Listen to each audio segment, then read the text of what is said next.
What's up, everybody? It's your boy, the Italian Stallion, for another episode of Rebels with a Cause. Yes, baby, you know it. It's Tuesday night, 9:30, and that can only mean one thing. It's time for the cause. Rebels with a Cause, that is, because remember, the cause don't stop when that clock hits zero, baby. Looking forward to a great show tonight with the guys. Going about to bring them on. Want to make sure that I shout out everybody that I want to shout out to because we got a lot to talk about tonight. If you're on live, definitely hit us up on that chat box and bring your comments, bring your opinions. If you haven't subscribed yet to the show, please hit that like and subscribe button. We definitely need it for the algorithms. Get the show out there. Definitely spread the word, and the show is growing. I know that the boys are at football camp. We got a lot to talk about, some old stories. If any old players are on that have any fun camp stories they want to bring on, definitely do so. Without further ado, though, I want to first say that the show, I want to give a shout out to our guy, Mr. Alex Thatcher and the Knoxville Coffee Company. They're located in the heart of Marble City on Sutherland Avenue. You can get that brew and enjoy it any time of the day, morning, in the afternoon, or even the nights. Mr. Alex Thatcher and his dad and company, they make that brew good. They make it with a lot of love, definitely Rebels with a Cause. So check them out and pay them a visit there in the heart of Marble City. Also want to give a shout out to my gal because the chamber's open, Miss Kim Castle. Go give her a call, get you whatever you need done. She'll get you taken care of: facial, waxes, beard trims, haircuts. She takes care of your boy, the Italian Stallion. She's located there off of Washington Pike, and you can even enjoy a couple of nice adult beverages while all that's happening, and you feel like a true king, true royalty there at the chamber. So definitely pay her a visit and let her know that the Italian Stallion sent you over there. Want to also talk a little bit about this season coming up and so forth, because guys, we're here at the end of July. Football camp is in full swing. All the teams are getting ready. Everybody's hopes and dreams are getting ready. Those seniors, this is the last time you put those pads on. Everybody, the talk, who's going to be good, who's this, who's bringing back what, who's transferred, all that stuff that we've talked about. We have been waiting months, and it's right here on the doorstep. And you want to know, it doesn't get any more real than these two babies behind me. Do you understand me? And we actually have three of them. Let's not forget the 2014. Shout out to Nathan Cottrell, Noah Hoxie, Seth Marshall, all them boys that were on that team. Max Bacon, Alex Birch, Sean Highfill, all them dudes. There were some great players on that team. Ryan Perry. That was a great team, won that first one. But, what we're talking about here is what the current West Rebels are all about. And, definitely been rocking these babies ever since I got it last week. If you missed that ring ceremony episode or those interviews, definitely catch them. Hit the like. Me and Two Pair interviewed a couple of great players there. Some still on the team, some moving on to their next step in their journey. Still all Rebels with a Cause. So if you haven't watched it, definitely check it out on that YouTube channel at Rebels with a Cause 1324. Definitely check it out. But realistically, it is time to talk about what's about to happen. West could be the first 5A team to go into winning three, not one, not two, but three in a row. And that has not been done since 5A came into fruition back in 1994, respectively. But that being said, the coaches and the players, I believe in them. And I know that they are poised for a great season. Very difficult schedule. Going to get everybody's best shot. But at the end of the day, until somebody proves me otherwise, this is our time. We are One West. We are the reigning, defending, back-to-back champs, the Beasts of the East. Haven't lost a 5A regular season game since October 18th, 2019. Have not lost a 5A playoff game since November late, the day after Thanksgiving of 2021. Until somebody comes and hits us right in the face, I just say, that all you got? That's not cocky. Those are facts. That's not being arrogant. That's just telling you how it is. If anything, this team's not getting enough credit. Being picked seventh preseason behind all these other teams, and you only have maybe one team that's beat you in the last 2 years that should be ranked ahead of you because they've won 9 in a row, 16 out of the last 17, Alcoa. But that's the only one in the 29-1, and you're going to disrespect us like that? Who's going to be quarterback? Who's going to be tailback? Who's catching it? Who's going to replace this guy? Don't worry about us. You worry about your own. We have dudes, and they're going to prove something. They are rebels with a cause. That's not a prediction. That's a spoiler. So, until then, I welcome the competition. I want to be entertained. 29-1, currently got a 7-game winning streak. A lot of other streaks. And let's not forget the biggest one, 5A champions for 599 days and counting. That is like Roman Reigns. And I'll tell you this, there ain't no Cody Rhodes or crybabies out there that are going to change that story. Somebody's going to have to earn it to knock it off this perch. But that being said, let's get back to the show. I want to bring on my co-host, my brother. He is the Mr. 2003 West. He is the voice of the Runnin' Rebels and the Lady Rebels basketball for 18 plus years. And, you know, I'll tell you another thing, an end of an era ended for him, and my heart breaks because I even did a little radio work at my time at UT, and I want to give him the mic to share some of his memories and thoughts while we were talking about it of 90.3 UTK. But without further ado, show him the love, whether you're watching this live or recorded, and if you see him on the streets, you tell him how good he is and show him the respect. He is a rebel with a cause in everything that he does. My brother from another mother and my favorite Florida State Seminole and North Carolina Tar Heel, Mr. Two-Pair Tate, Brian Tate. What is up, man? Clap it up. Dude, that was an awesome promo, man. That was a pretty good promo. Absolutely. That was top tier. That was top tier attitude era Heyman-esque. That was dope. That was a dope promo. And I just did it ad lib. I didn't even have anything written down. It was all ad lib, baby. So you weren't like The Rock and have it on your arm and John Nope. Cena call you out on it. Nope. No, that was a really good promo, man. Before I get into what I was going to talk about, I got to give a big shout out to my man Jay Mills, one of the wide receivers who's been killing it, and he wants to be on the show. I told him I said we'll get him an interview. He saw the interview. He's like, "When my interview?" So I said, "Yeah, we'll get him definitely on the show this year." But real quick. I see you, Jay Mills. I remember the spring game. I see you. I see you. Yes, sir. Mills got one of them. Mills got that gear. Yes, he does. That's one thing I love about Mills, man. Mills has that gear where I've seen fast, but to hit that gear in stride, like he hits that second gear where he's up to the second level very quickly. And he's got those hands to go with it, which is huge. Huge. I also want to show some love to Wyatt DeRoche, Jack Keefe, Antoine, and Burdine. Burdine is my guy. Riley Manning. I got to give a shout out to Parker Dubon and Elijah Garner, Elijah Dickey, all y'all boys. We see you.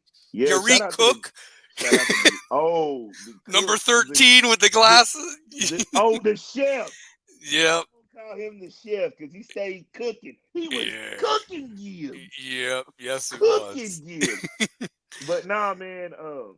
It's really sad that 90.3 is not gonna be the way it once was. I mean, they're taking away all these specialty shows. Like you're taking away the Fun House. You're taking away the Mothership. You're taking away Midnight Voyage. You're taking away Locals Only. You're taking away the Indie Aisle. You're taking away Simmer Down. You're taking away Electronic Zoo.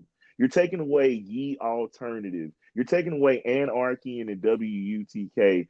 All of these shows, Fire on the Mountain, all of these shows are staple shows on the UT station, and they're no longer will exist. And I think it's a shame, man. It really is. Um, Tuper, can you for keep your train of thought? Because I yeah, have to, you please educate me and the audience. Because here's the thing.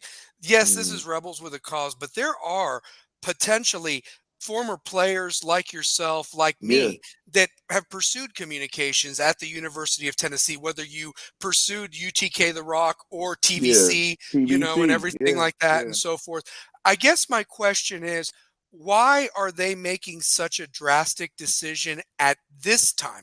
A decision Mm, like this could have made sense 4 years ago with COVID. Maybe you lost some funding, maybe some exactly. things happened. I don't understand why that's happening, especially with the popularity of those shows and how long they've been in session and the Hmm. people involved with it, but also from a standpoint of the up and coming people that want to pursue a degree or a career in radio. What is happening? Why is this happening? If you can educate us, with what you do know and so forth. Well, the thing is, they forced my general manager of 19 years, Benny Smith, to leave, but now he's on administrative leave and he's set to retire at the end of the year. Hmm. And he wasn't thinking of that notion. I mean, I thought, being rated the best radio station for 19 years. He wins Knoxvillian of the Year award.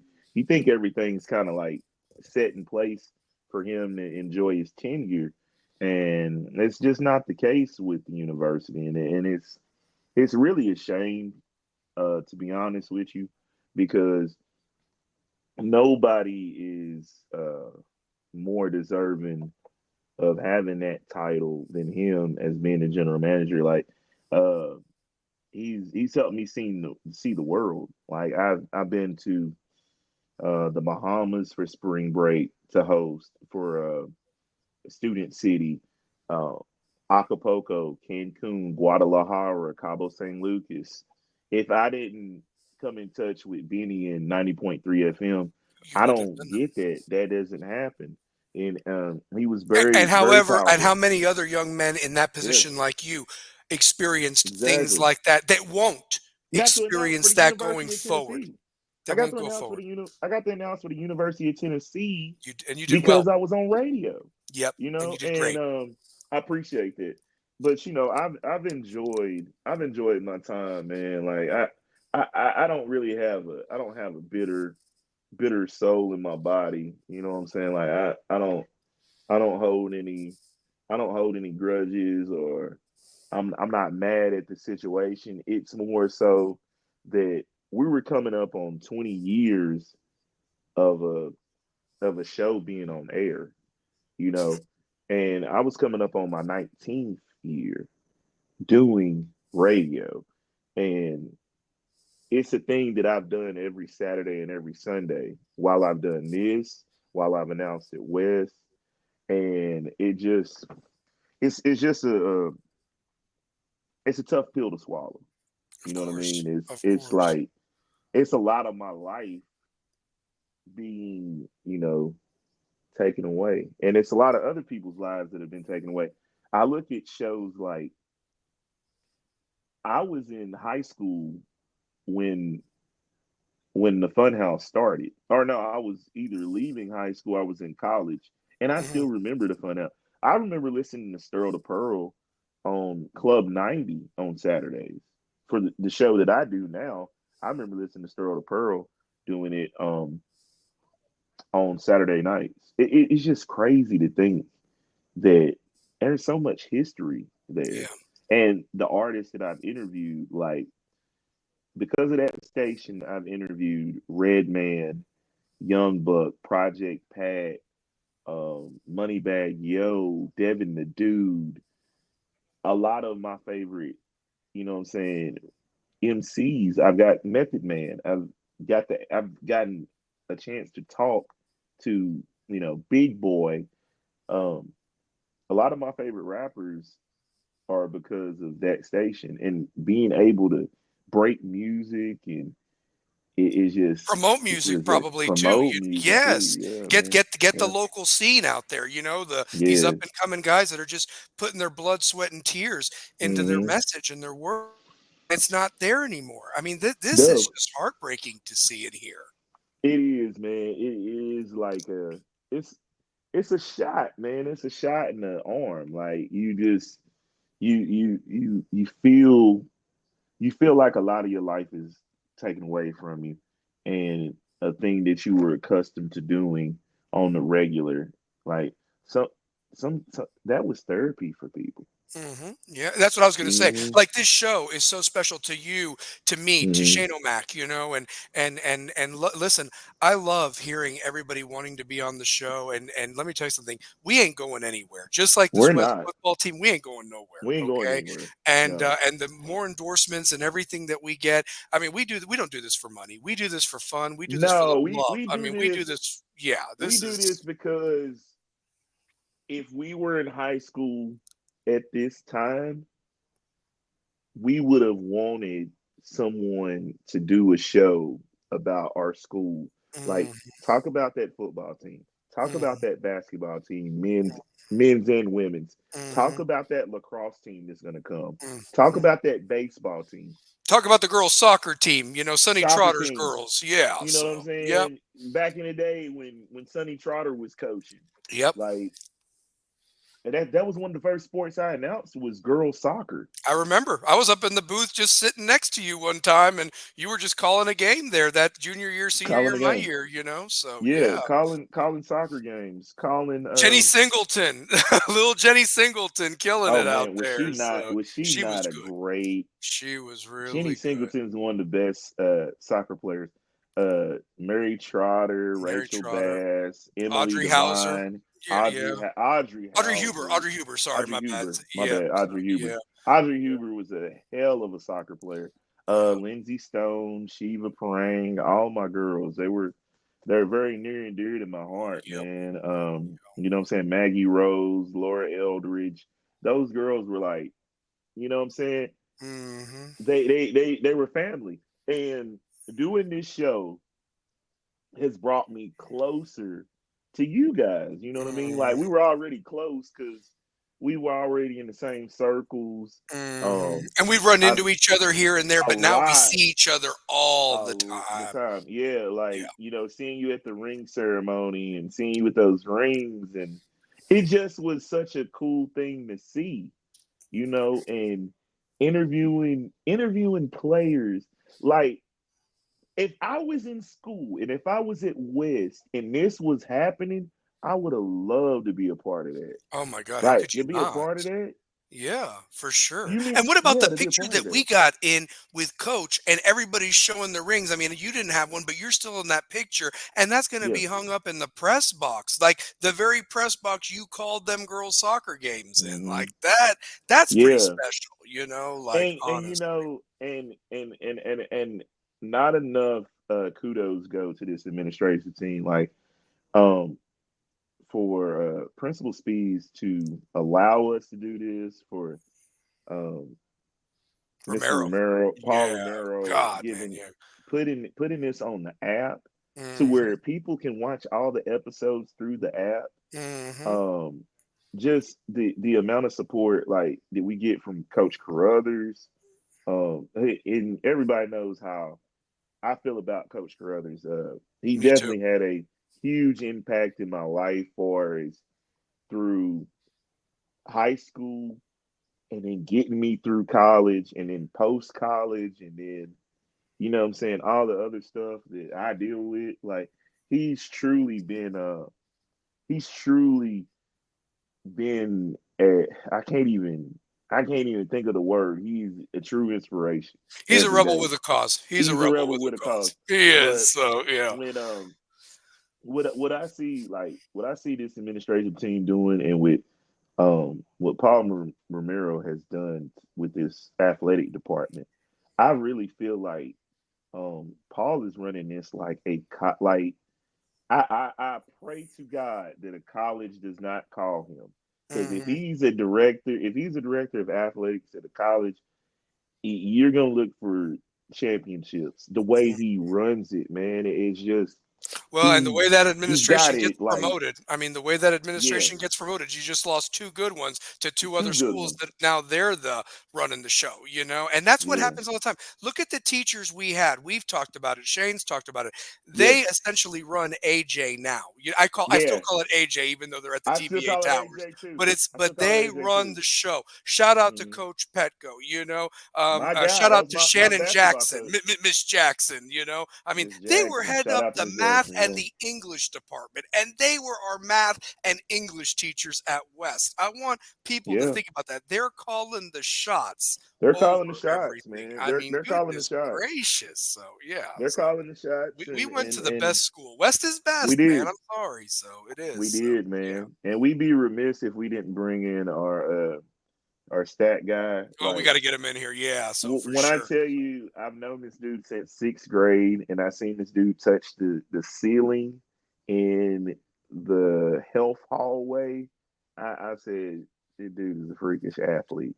Yeah, well, and not only He's that, a he freakish he knows athlete. he knows so much about the game of football. Like when I Oh was my sitting next God. to him, Yeah. he was pointing things out to me that not that I didn't know, but it was like now I'm paying attention to that kind of a stuff when I'm watching, and I'll Yeah. definitely be watching that when we go to these scrimmages, and then when the games actually start. You know, besides my duties that I have as being stats guy and everything, because there's Because only so much of the game I can watch. Literally, one more thing I want to give a shout out to before we bring him on most of the time officially. you're on your spreadsheet I getting gotta be quick. tackles, I getting gotta be catches, quick, and and I gotta give it to, so do you um have a spotter?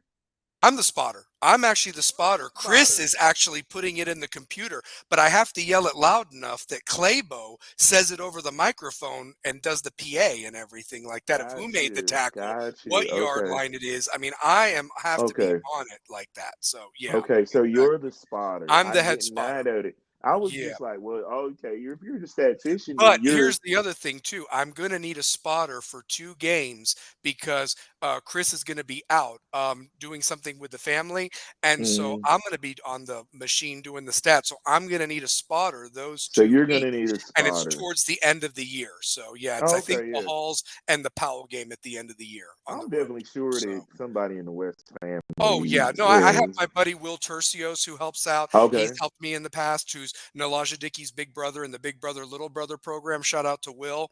That's what's up. That's And what's up. his daughters are on the Farragut girls soccer team that's going to be really good this year. So shout out to them. Hmm. But literally, like before I bring Shane on, the one thing I do want to say is think about all the media that now West has, and I want Shane also to when he comes on to talk about it as well. But think about this.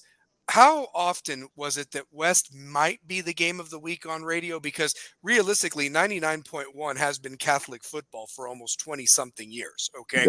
Yeah, they have been. 98.7 has gone from Bearden High School to now Hardin Valley High School. And then Hardin Valley's on 990 90. would be the KOC game of the week or whatever. And they would go to So whichever game. 990 would be sports. That's the sports. No, that's Sports not. Animal. Yeah, it's still Yeah, Sports that's the Animal. FM. Is that the FM? I mean Yeah. AM. That's Yeah. AM And it's the station. game that Vince Ferrara calls, and basically Oh, I love Vince. Vince and is does good, Catholic. good So Vince people. is great. I love Vince. Yeah, and Vince Vince Vince has is had amazing. Kevin Simon on, last year. Kevin Simon was calling Kevin, games, I so caught Kevin Simon on the EA show today. He's been sitting in on a lot of the shows. yeah, he's Whenever, finally yeah, using that communications degree because we both were yeah. communications majors at the same time at UT. We had many Oh man, classes he's such a together. great guy. He's a He's good an dude from De amazing La guy. Salle, man. He De played La with Salle, him and DJ Williams, dude, back DJ in the day, Williams. roaming the sidelines, Oh sideline to my sideline gosh, at De La Salle, and their and he 171 game winning streak. So and yeah. and then you look at his trajectory as linebacker, player to coach to Mm. he was with the Cowboys for a minute. Yeah, He he was down with played. the Cowboys. He made the Yeah, league. He was hell of a player. So yeah, yeah. but he was coaching. I remember he was. And he was I coaching remember. too. Yeah. I remember. I seen him in Sevierville.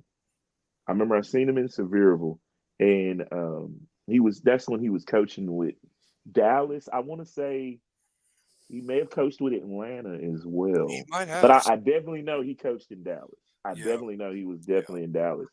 Yeah, Yeah, man. but him and Ferrara did a great job last year calling a lot of those playoff games for West because they were in the booth. Hmm. But here's the thing where I was getting at. Now you've got Diamond Clear Media, and that's how I watch the games. Like literally, it's Yeah, uploaded, so I go home and then I watch like what I missed from the head spotter stuff to rewatch the yeah. game. I like what Then, Diamond Clear is doing. I oh, think Diamond Clear is there amazing. needs to So, be there needs to be like a dedicated there needs to be like a dedicated channel hmm for Tennessee high school athletics. yeah, yeah, And I feel like we're on the verge of doing it because of what we're doing. I hmm think because we created we created a community for former players. Like you get a chance to hear words from a big O. He tell you about a guy like Daniel Lee, who hmm people forget about that played for West. And and you're I talking actually 30 something years ago. you're talking Yeah. 30 something years ago. And when I went up to Wyatt DeRoche and I told him, I was like, man, one of the former players from when I was watching West football said that you're his favorite player. And that's a guy from the class of 98 I know. saying that about a kid from the class of Now 25. 2025, yeah, That's exactly. so So, crazy. isn't that cool? It's Isn't that it's cool? mind So, blowing. I love It it. I really love it. And that's I why I'm do too. bridging I this, do too. the brotherhood of Yeah, rebels. Yeah. you're creating the brotherhood almost like Coach Krzyzewski was creating. Exactly. Yeah, I stole it from one of the greatest Yeah, there. So, yeah. yeah. But I'm going to bring on Shane. But yeah, and then let's not forget John Boynton. I hope he's doing the calling this year. I know he does the State Farm stuff as a realtor or insurance agent. I forget which he is, but honestly, John Boynton when he calls them Diamond Clear games for West and he goes Oh, touchdown Rebels, like it's I awesome. love that. I It's great. do love that. I And love that. the great Russell Bivin from Channel 10 Live at 5. He's Shout on out to Jack him. Radio. He's Jack doing Radio. Jack FM radio with another sports guy from Channel 6 back in the day, Mr. T Dot himself, Mark Nagy, who I used to I love Mark do Nagy. sports with and so forth. Mark So Mark Mark Nagy was Nagy, on yeah. WATE back in the day, Yep, him and man. Jim Wogan back then. So Jim Woke, man. yeah. Jim Wogan is my hero. I think Mhm. he's in the ministry now. I Yeah, think, he's in the right? ministry. Yeah, he's very Yeah, into his faith, his Catholic faith. yeah, So yeah. yeah. But anyway, I'm going to Jim bring him on. Wogan. He's itching to get on. I want to give him the mic. He's on. You talked about his athleticism. I'm talking about his brains. He's great in the kitchen. Ladies, he's single. He's a great father. Hit him up. I'm sure he'll take you out on a nice date, honestly. But he's also Mm. doing some coaching. So let's bring him on. Our stats man, our brother, the great, the one and only Shane O'Mac, Shane McGee. What is up, dude? What's up, fellas? How y'all doing? Clap it up, my man. Yeah, I had to bust out Shane that. O'Mac.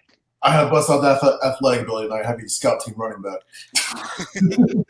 Who's that now? I had to be the. I had to bust out the athletic ability to be the scout team running back tonight. You had to be So the scout team running back. I would call the offensive play and then go get in the huddle. Do they still That's call you? crazy. Did they still call you Quadzilla, man? With them quads, honestly, man, I'm telling you. So Quadzilla. Quadzilla.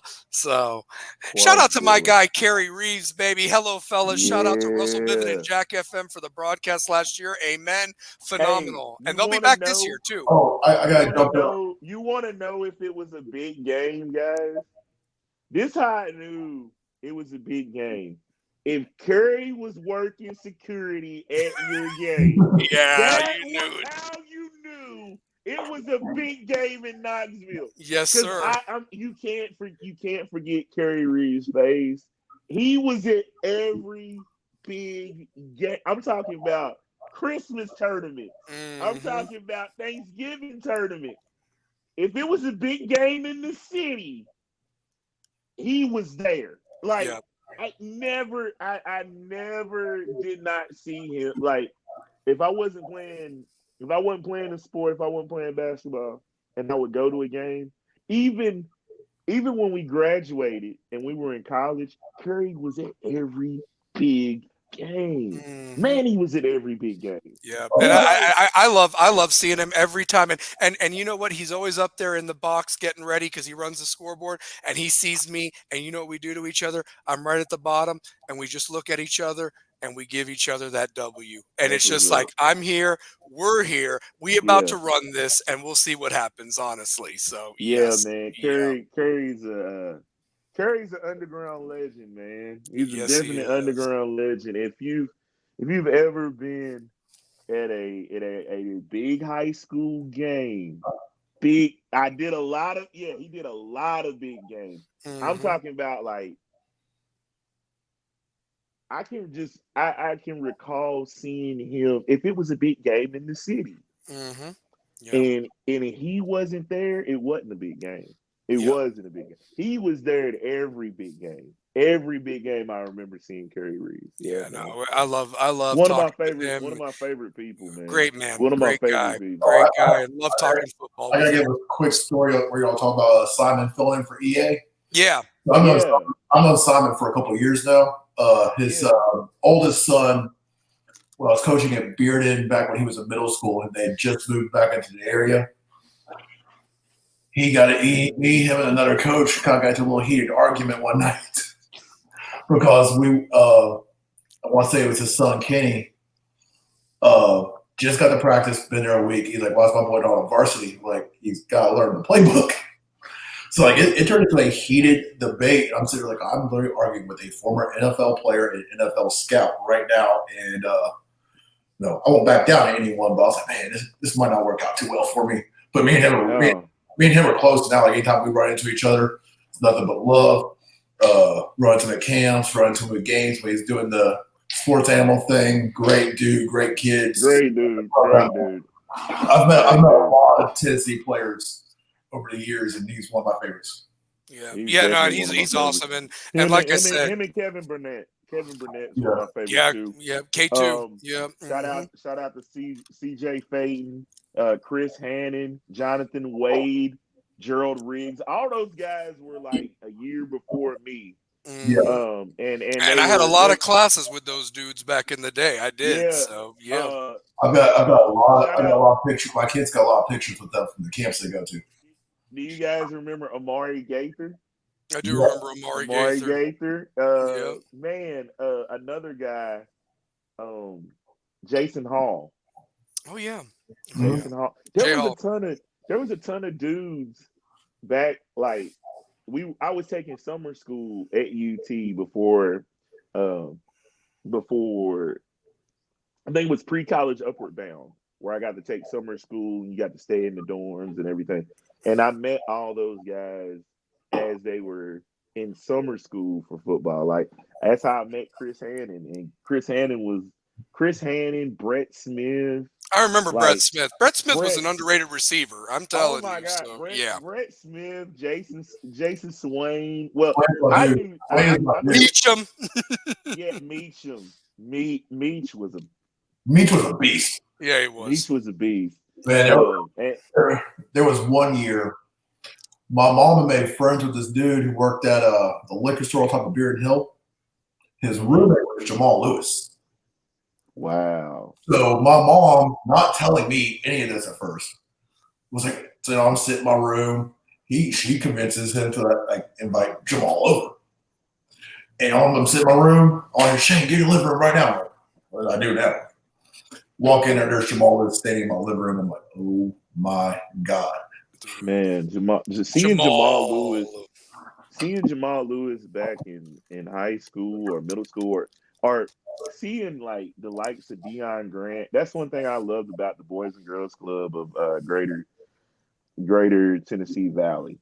The amount of college players that you got to meet, like Peyton Manning coming through the Moses Teen Center, or you get to hear him speak at Bearden High. Stuff like that was cool. I ran into Leonard Little at a tailgate one year. That dude, this was, oh God, it's probably been 10, 11 years ago now. And that dude still puts fear into me. I just see him, he looks like he can still take a snap to this day. I Yeah. just can't get over the fact that at one point the linebacker unit at UT, and this wasn't even the team that won the national championship, was Al Mhm. Wilson, Leonard Little, and Eric Westmoreland. Jesus criminies, you know what I Oh, mean? hold on, hold Like, on, hold on, hold yeah, on. We didn't even say Ray Knox Ray Thompson. Knock Oh, Thompson. Yeah, right. right. Yeah, I mean, come on. So yeah, he'd knock you, Ray Knock. I mean, come on. Ray Knock Thompson. Yep, West, yep. How good was Westmoreland is Ray all Knox? there too, though. Honestly, What? honestly, Yeah. that '97 team, they just ran into a buzzsaw with that '97 Nebraska team. Oh Honestly, yeah, but I Yeah. mean, yeah.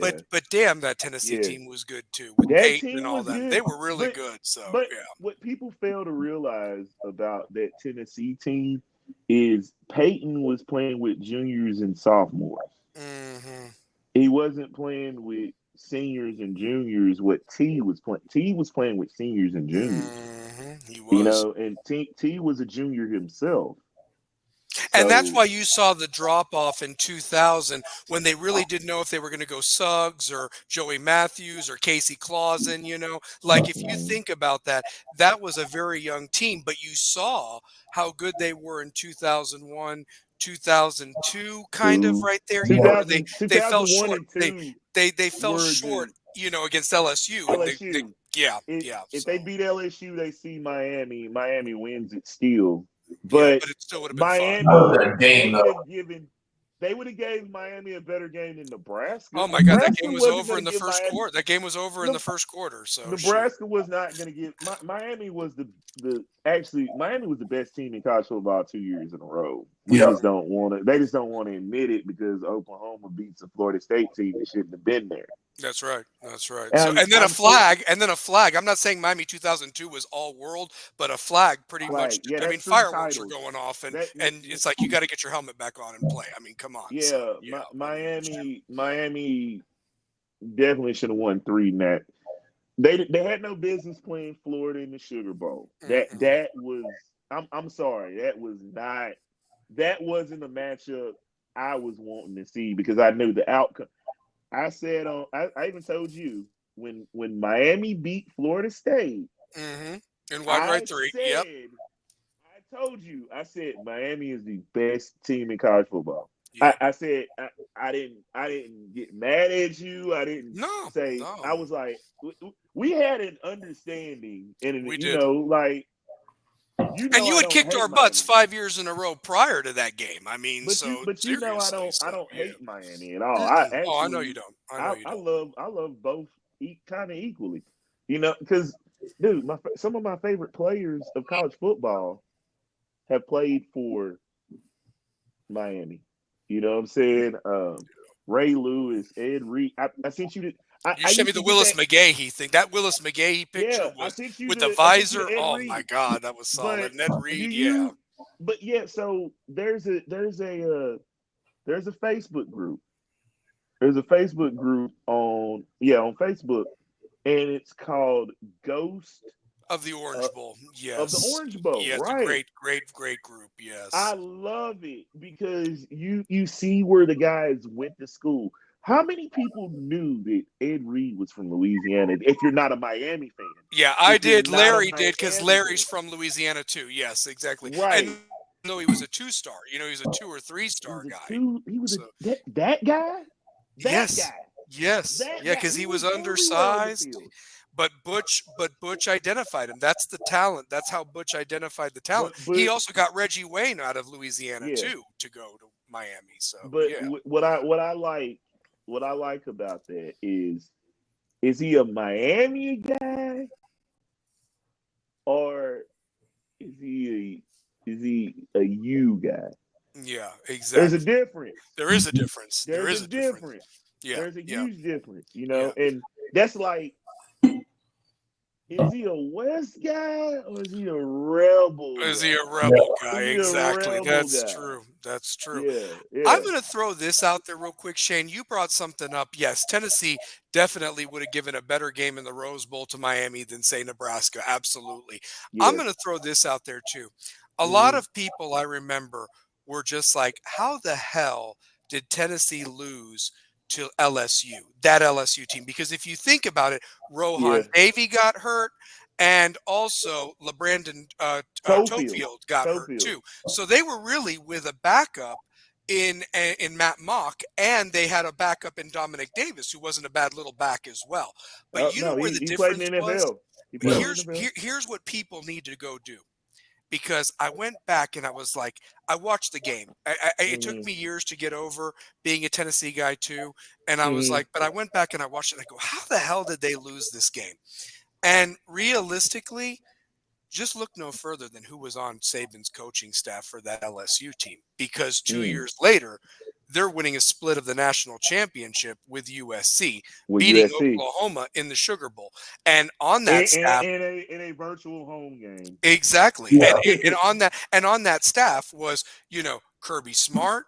You also had Jimbo Fisher. Jimbo Fisher was on that staff. Yep. Muschamp was on that staff. I mean, there were some dudes. Bo Pelini wasn't on that staff. I think he was. I think Pelini was. Was Pelini? Because hold on, I thought. Okay. Derek Dooley was on that staff. Derek Dooley was on. I know he didn't do much in Tennessee, but Derek Dooley was on that staff. So yeah. Pelini was on Saban's staff and Les Miles. So he was on. Yes, because he stayed. Because remember, remember, some guys went with Saban to the Dolphins, and some stayed. Yeah, that's right. With Miles when he became the LSU coach. I remember that now. I remember that now. Yeah, I remember that now. Yeah, Larry even said Bo Pelini. Yeah, so you look at that staff. A lot of those guys went on, and whether they have failed or not, some of them have won national championships, and it took them competed, and they became head coaches themselves. So look no further than that LSU staff had them prepared for that SEC championship game. They did. They did. They did.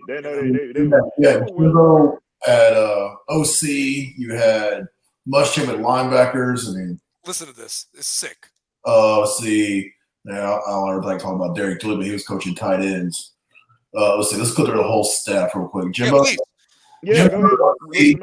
Michael Haywood at running backs and special teams. O-line was George Arno. Wide receivers, Stan Hickson. Dooley at tight ends. Defensive coordinator, Gary Gibbs. Muschamp at linebackers. Pete Jenkins at D-line. Charlie Harbison at D-backs. And, yeah. Wow.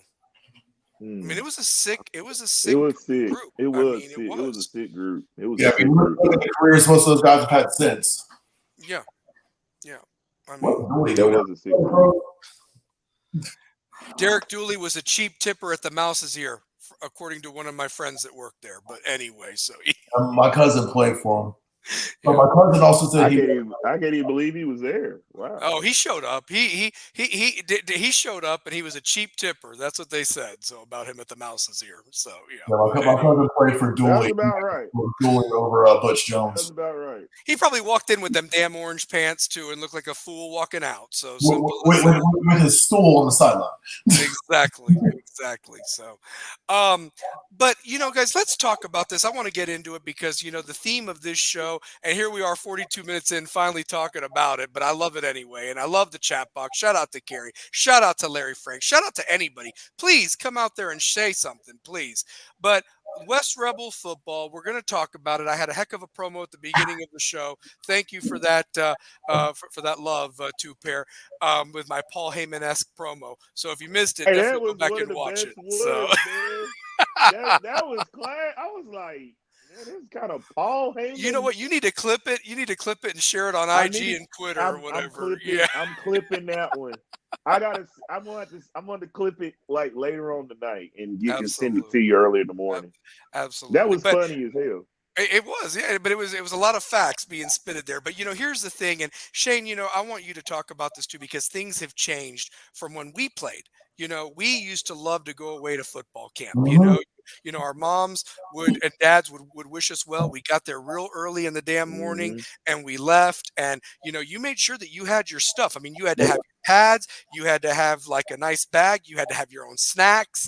I mean, you had some dudes took a TV. Some people took a TV, a radio. I mean, the boombox, the old boombox back in the day. And it was like, who were you rooming with? I mean, I remember one year we actually had rooms with 4 guys in there.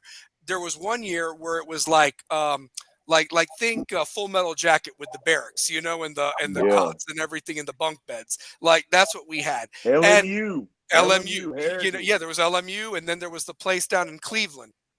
But realistically, I want us to share some camp stories. If any old players are watching, definitely share yours, whether Dog it's live or Patrol. recorded. So Dawn Patrol. If you didn't Dog show up for Patrol. summer workouts, Oh, you had Dawn I Patrol. missed I missed I missed I missed two summer workouts, and I had to do Dog Patrol for one day, and it was Mhm. one day enough.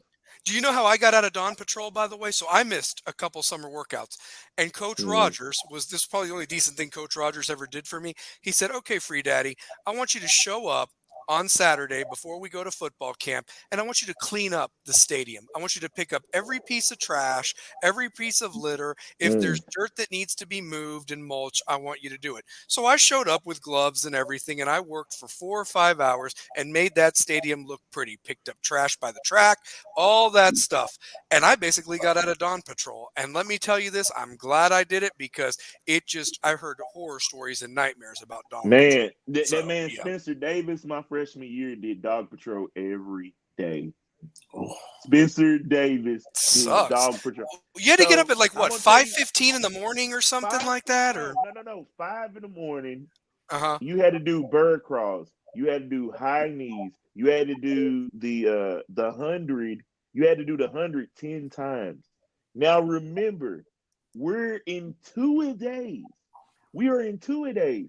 So you got that, and breakfast starts at like 8 or 9, It was like right? 8. It was Yeah. 8, yeah. Eight. Yeah. So you got to eat breakfast, and then we're putting on pads at what 10 or 11. No, we're actually putting them on at like 9, like 9:30. Yeah, Yeah, it's we, No, we we like went out. 9 to No, 11:30. We break for lunch and then go back out again in the afternoon. yeah, yeah. yeah, And then we'd have dinner afterwards or whatever Yeah. like man, that. So and you remember how long the line was? I do. That that line. If you were a freshman, and I got the experience it my freshman year and going into my sophomore year. I got to experience it twice. Yeah. And dude, that line was so long, bro. Like Mhm. I felt sorry for it. I felt sorry for guys that like were in the back. If you were a freshman, because Mhm. the way that freshman roster looked, because this is guys the West freshman roster was not the complete roster when I was playing. It Mm-mm. was not. So you had Drew Franklin go to Catholic. He was supposed to come to West. Andre Atwater went to Bearden. Yeah. Mhm. And you know what I'm saying? I thought that I was going to be playing with those guys, and here I am. I'm coming off of which is now the MAC team or junior varsity team, Central Super Midgets. I'm coming off that team that won like 7 or 8 games, and I'm like one of the few Central guys that is playing at West. Mhm. You know what I'm So you saying? So so I you were just kinda like getting acclimated to everybody at that point and well, so no, I forth. knew everybody. Yeah. I knew everybody. So as far as like off that freshman team, but I played so well to get a starting spot Mhm. because of what I could do on defense and what I could do on offense. Brandon Bell was not there at my first freshman. I think he had baseball. Yeah. A Mhm. lot of the guys had baseball, like Mike Courtney, he had baseball. Mhm. You know what I'm saying? Because they were damn good baseball players. Yeah. Mhm. They were, Like they were. That's damn why I good never baseball players. understood why the baseball team wasn't any better. I mean, that's why I don't understand that. John Weddle was a pretty good ball player too, your all's Yeah. class. So, yeah, That I that mean, whole class, that yeah. whole class, that my Our, freshman, our my class was freshman, always. yeah, like you look at like Alan Wallace was a hell of a baseball He player. was better at baseball than football, no doubt. Like So, yeah. you know what I'm saying? Like there were some really talented guys on that Your baseball class roster. had a lot of athletes. Your class Ton of had athletes, a lot of guys ton and of girls too, dudes. girls as well in their Yeah, respective sports as well. They yeah. Shout out to really did. Curry Helms, one of the best female basketball players. Amy Farina, I love her to Mhm. death. Yeah. One of my favorite basketball players. Sakara Merchant, Mhm. dude. Like we Laura had some Stancher, Laura Laura Stancher. Stancher, Christy Yeah. Stancher. Yep. So. Ashley Coward out of your class. Yep. How Yep. good So. was Ashley Coward? Those Yeah.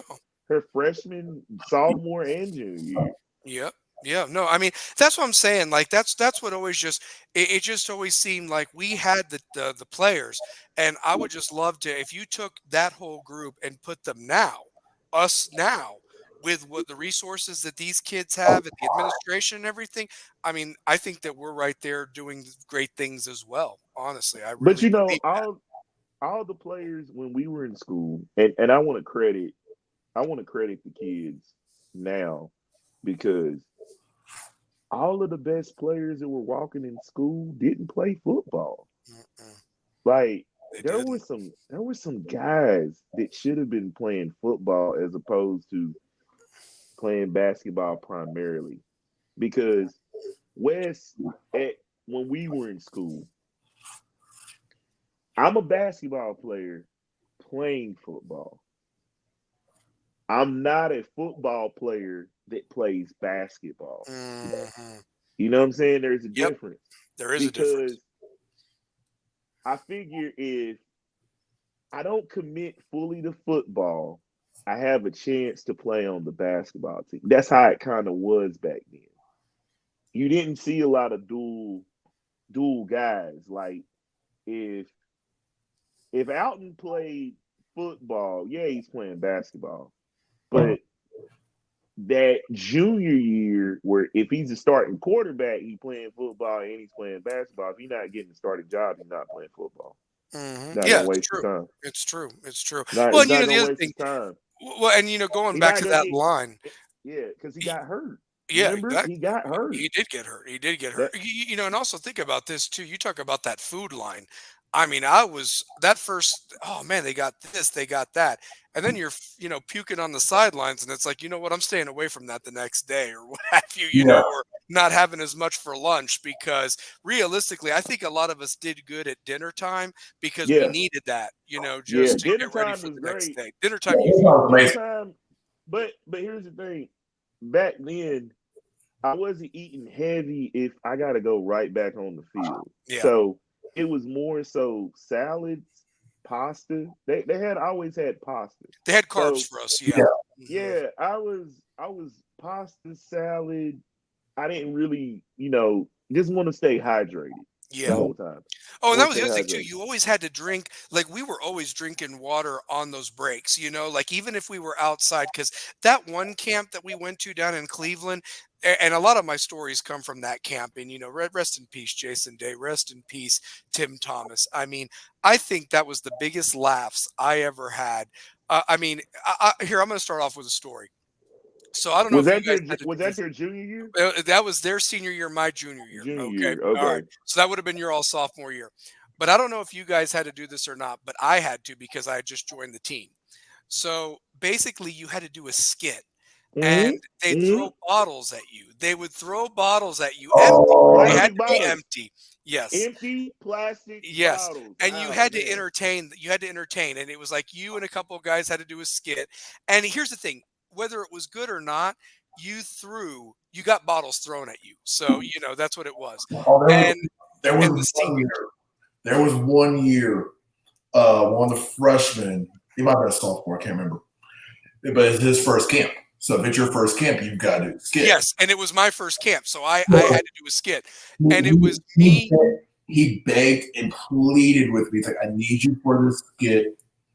I will do whatever you need the rest of the season. I just need you for it. So he makes up this little rap that he's doing. Uh, He finishes it off with me.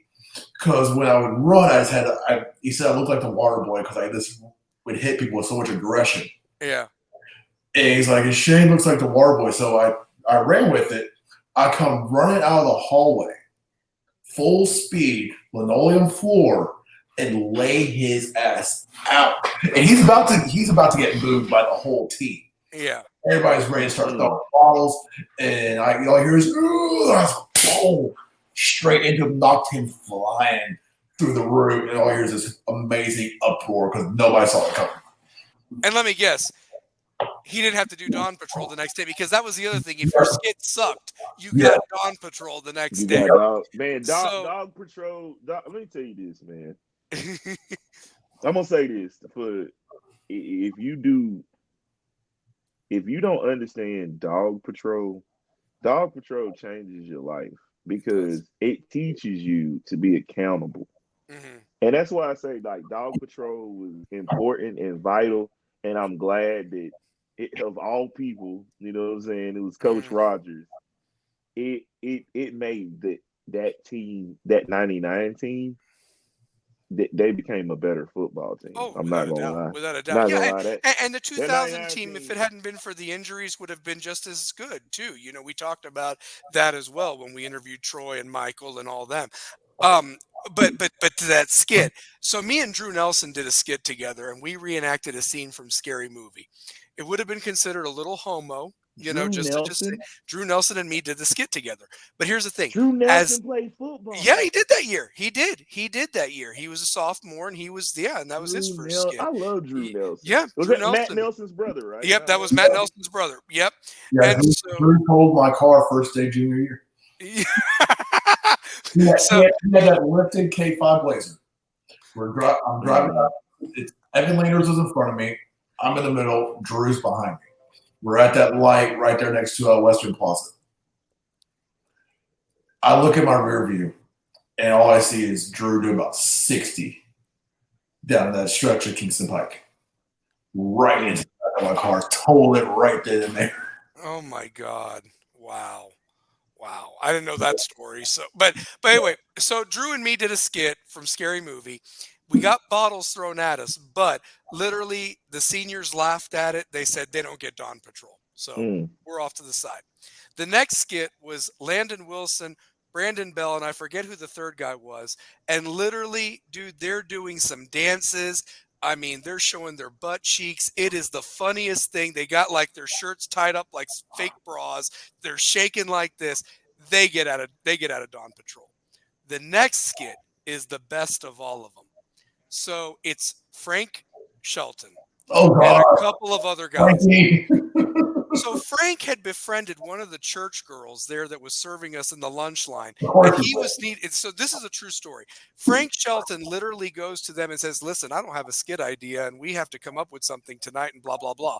So she gives them an idea, supposedly, and Mm. they're acting it out and everything. So Sounds pretty anyway, bad. oh, it's beyond terrible. It's straight trash. It's Frankie. It's It's Frankie. Frankie. It's Frankie. So then what Frankie does is he literally gets certain seniors to participate, and the whole thing was like, okay, so you're starting a candy shop. Oh, okay, great. Well, let me see here. So I've got this guy, and he's going to be the bubblegum stand. So he grabs, like, I'm just going to just say this. He grabs Brandon Bell, and Brandon Bell comes out there, and he's now the gumball stand. Okay, so now you're going to bring him, and he's going to be the register. Okay, so he brings him out and brings the register. And then finally, one of the other guys that was with Frankie doing the skit actually goes, well, if he's this and he's that and she's that or whatever, where's all the candy or whatever like that? And Mm. Frankie, here's the punchline. Are you ready for this? Guys, I have never gone on the ground laughing so hard at this because it's like I could replay it in my mind. And if only there was a camera Mm. somewhere in that damn mess hall to capture Mm. this. He basically looks at everybody and he goes, who needs candy when I got all these suckers? And Rogers looks, Michael Lynn looks, and all you just see is bottles just being as hard as they can. And you hear boo, That was boo. horrible. That was Man, horrible. And he's Oh like my this. Look, God. he's doing this number right here, Oh like man. it's like the frog thing on the Great Mouse Detective, getting tomatoes thrown at him and just knocked off stage. It's like man. you have to watch the Great Mouse Detective to like. I've got a Frankie story.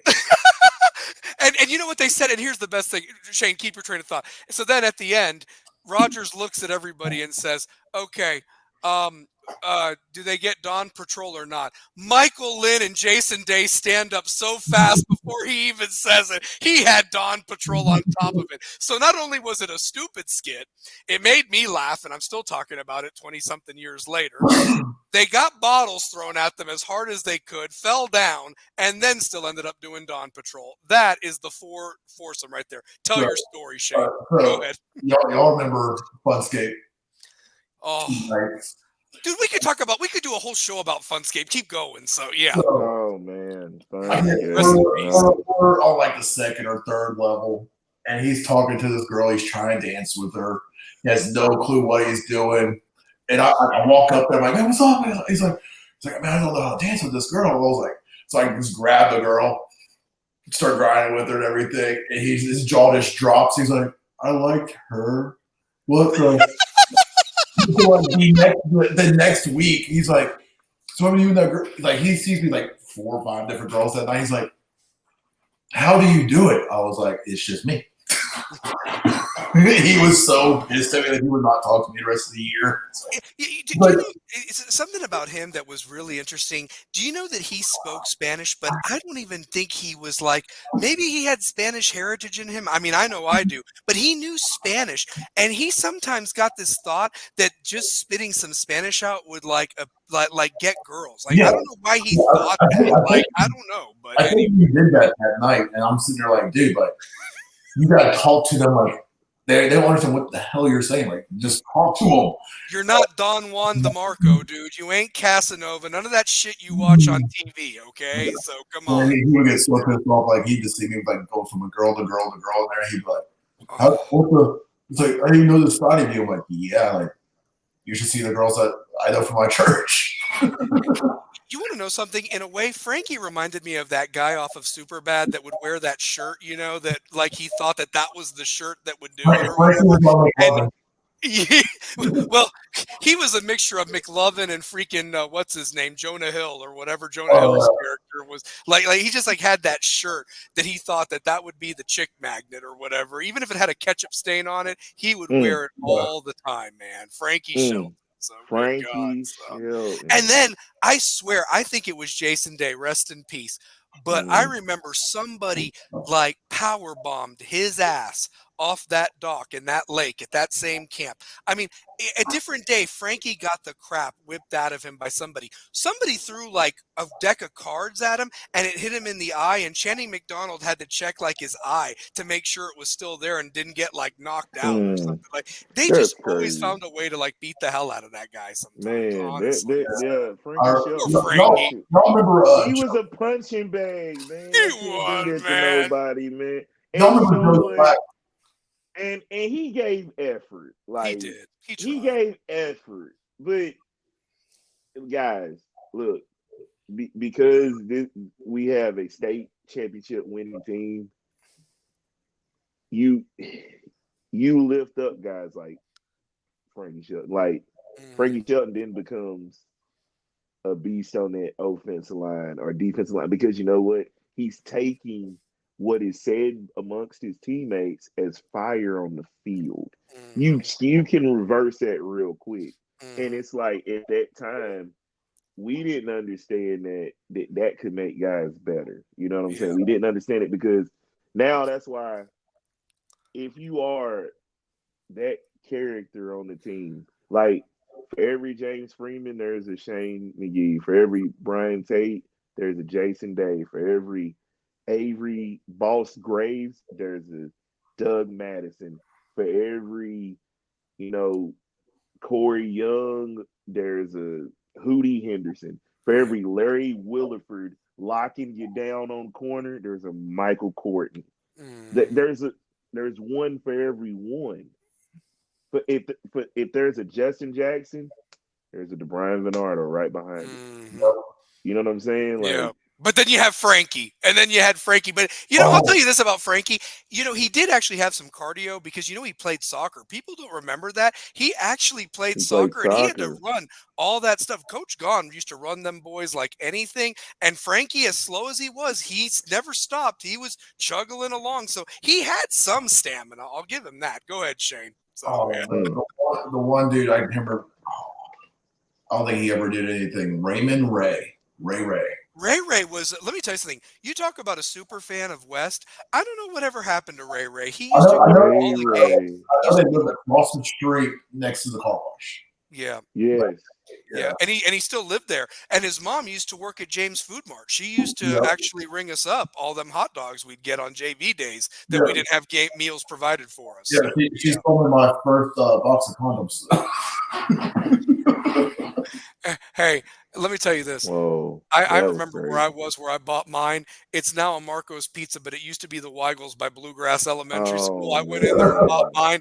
And I remember the freaking guy's name was Robert, and he worked there at Weigels for years. He was a lifelong employee. And he looked at the box and he goes, "Safe sex is always right. Not only new." Like he said something like that. And I was like as embarrassed as anybody could be, honestly. There was a dude working the cashier. And she was there, and I was like, "Man, let me get to do. Nope." And I was like, she already tells embarrassed, like, "I need a box of condoms," and she's like, "Oh, somebody's about to go get some." I was like, "Yeah." Hey, can I just say this? Where was the Kroger self-scan for us back in the day? Why wasn't that? Man, that self-checkout. That was exactly. Self-checkout. Yo, Anyway, that's crazy. Like self-checking. I didn't think about that. That's what I'm saying, man. You were embarrassed. Like you're kind of walking up there. You gotta have it, but like you're walking up there, and that's embarrassing. And it's like nowadays you could just go to the self-checkout line. Who the hell's gonna check it? The only thing they check for is if you got alcohol or cigarettes, and you're not of age. I mean, come on. So yeah. I mean, this is crazy. So, I will laugh about this though. I guess things have been stolen so much at Walmart that basically all those items are in a glass case and somebody has to open it up for you now, from what I understand. I was walking by there and I was like, "Are you serious right now?" And I guess because people just probably steal it or something, honestly. Hey, at least they're trying to be safe. They are trying to be safe. Hey, you know what? So, but back to football camp. But Shane, you shared something with me because I was curious about it myself. We talk about how we went away to LMU, that place down in Cleveland. The other thing was, and Troy talked about it, was the famous Ocoee River story, which was really a building exercise. We went whitewater rafting as a team. But, now you're telling me that the two-a-days are done at the school. Yep. And I feel like something is missing about that. I mean, maybe there's the liability involved, the fact that you do have to keep an eye on almost 100 kids or whatever. And look at it's amazing nobody died or got paralyzed with Frankie getting power bombed off a deck, into the lake. But I'm just saying, where is that part of it? Yeah. But here's the other thing too. It must be working if they're doing it at the school and you just won 2 trophies. I think a lot of it has to do now with like insurance and liability because it's obviously a school sanctioned event. You're allowed, sign permission slip, all that stuff, but then you're gone. But I mean, there's 80, 90 kids out there. You've only got however many coaches are on the staff. You can't keep an eye on everyone at all times. Mm-hmm. But I don't think they're missing out on it. I think it's the best team building you can possibly do.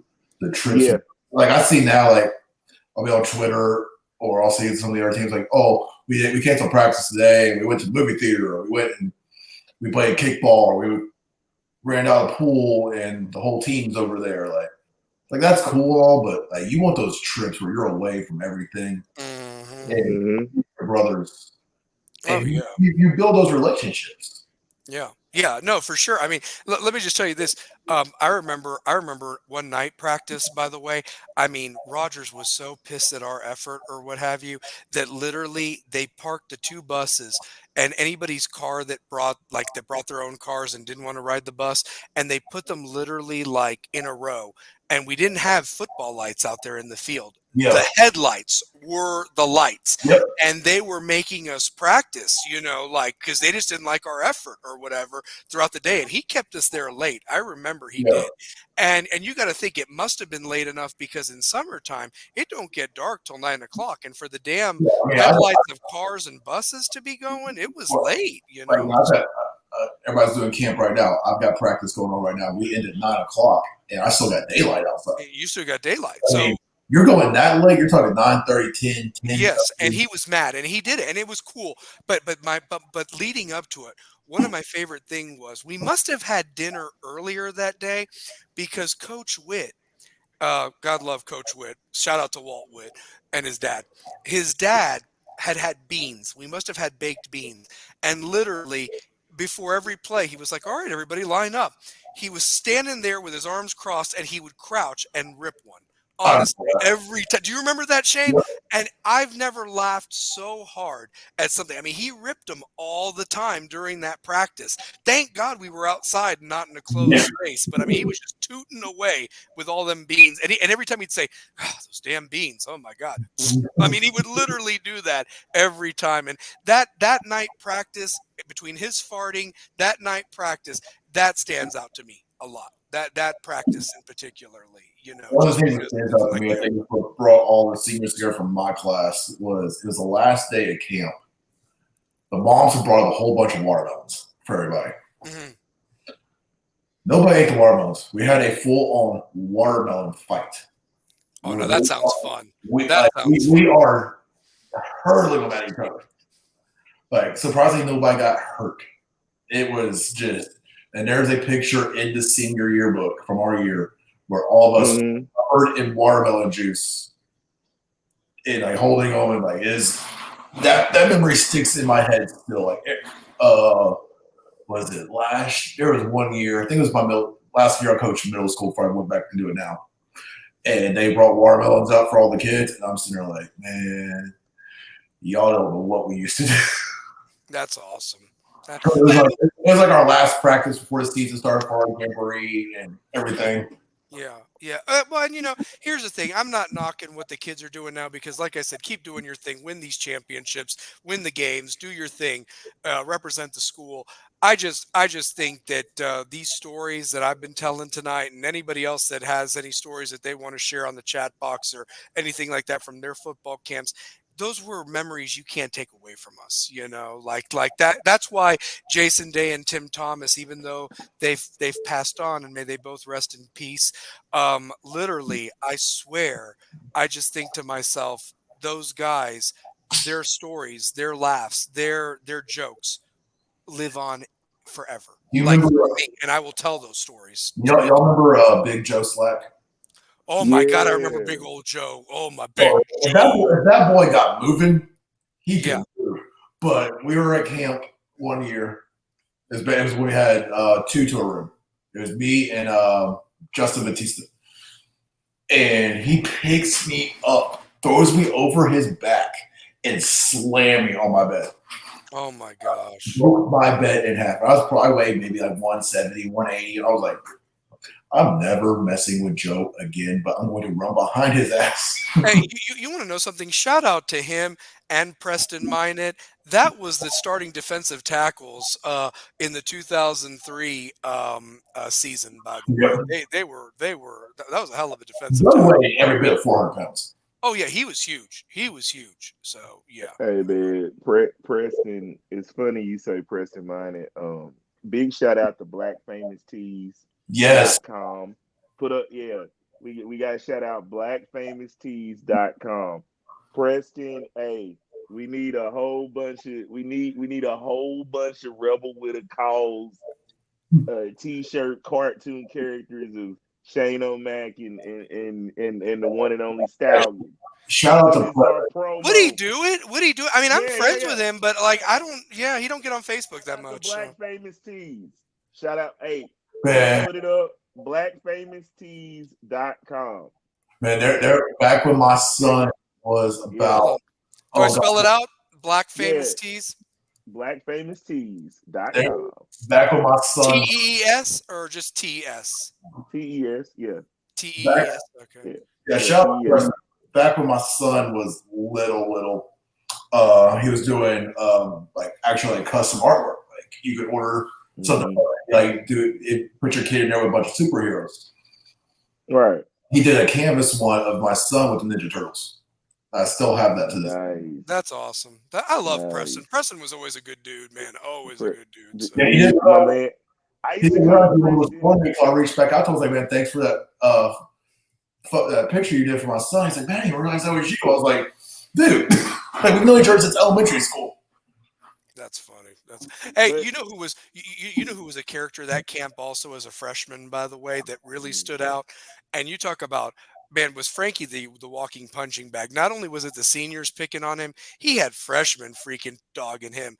Brian Batiste. Does anybody remember Brian Batiste? He's a friend of mine, or what have you. oh, Brian Brian Batiste. Batiste. And Brian Batiste, like Frankie, was talking to him and saying, "Man, I'm going to go to college," and blah blah blah. And he goes, "You ain't going to college or what?" Like, he just like dogged him like I ain't never seen anybody dog him. And I loved old Brian Batiste, man. He was funny as anything. He really Brian was. So, Batiste, yeah, Brian he's a Batiste, funny shout guy. out, man.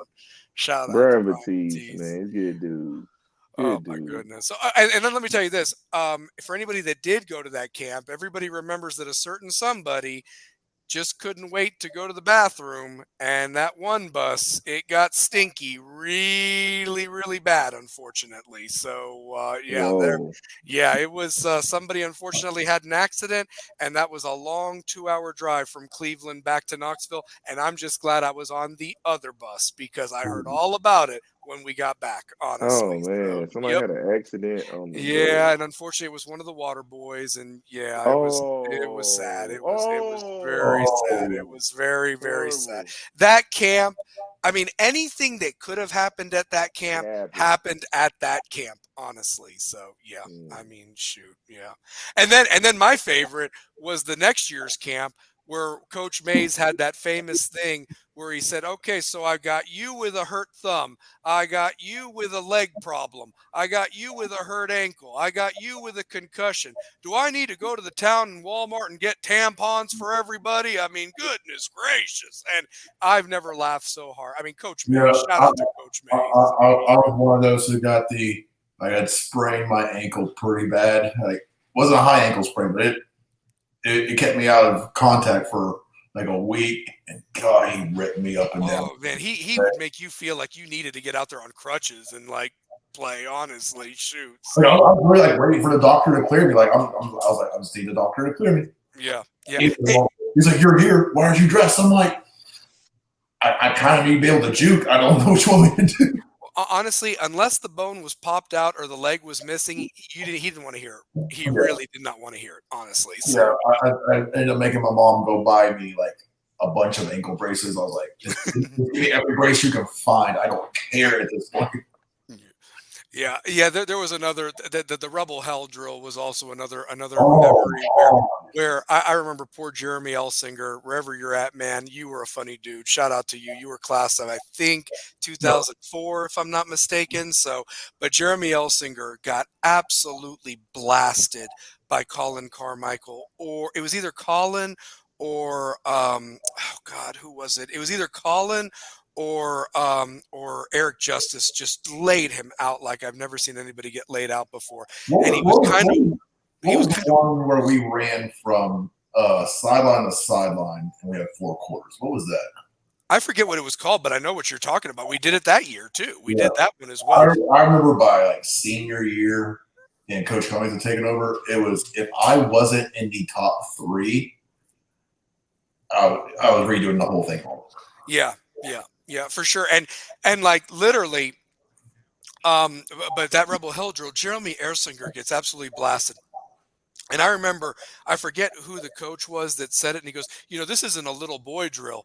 And freaking Rogers just goes, "And he's a little boy. Get off the field." Like, I mean, he just absolutely so not only did he get pounded, he got insulted and just walked off the field. And I just sat there and I was like, man, that's just rough. That he's a little boy. I mean, oh my goodness. So yeah, get off the field. I mean, there were some. The camp is rough. Camp is rough. And Shane, I wanted to ask you something. So they've just finished the second day of two-a-days. What goes on in the camp? During these two-a-days. Obviously, they're implementing the playbook. There's spots being competed for, the Oklahoma drills. Talk about what is going on with the team right now. You're seeing right now who can hack it and who is understanding everything going on. And you're throwing a lot at kids really quick to see who understands what they're doing, when they're and how to do it, and knows their assignment. It's all about assignment and alignment. Like, can you line up where I need you to be at? Can you understand this play? Do you understand the route you're about to do? Do you understand the hole you're about to hit? Are you about to go block this? Like, you've got to learn to push through the mental aspect of being tired and understanding, okay, am I hurt or am I injured? Those are two separate things. And a lot of kids, at least that I've seen, of course, I don't coach at the high school level, which I would love to, but even like kids go in there right now, it's like, oh, I got a bruise on my arm. I was like, suck it up and go back out there. It's going to hurt. You got to be able to play through the pain. Like as coaches, we know if something's seriously wrong with you. We've all been doing it long enough where we understand, okay, you're actually injured right now. I'm going to pull you out of this play, but pay attention to what's going on. Compared to, oh, I've got a bruise or my knee hurts or my hip hurts. Suck it up. This is football. This is what you signed up for. You're going to be mentally exhausted. You need to take care of your body, rehab like you need to at the end of the day, and come back out tomorrow ready to better yourself. Each day is an opportunity to get better and better. And if you're not taking every opportunity you have to get better and better, you're letting your whole team down. Shane, I wanted to follow up with you on another question in regards to the, not only taking care of your body, but, the hurt. I mean, because you did bring up an interesting point.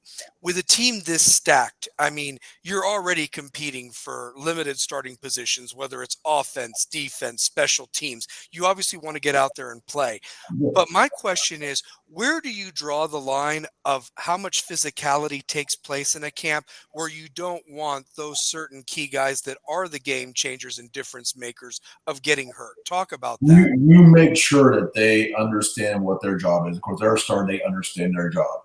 You're going to limit a lot of their reps because you already know that they're set at their position. So you need to find your 2, your 3 for when something drastic does happen. Like I won't run my quarterback and my starting running backs a ton.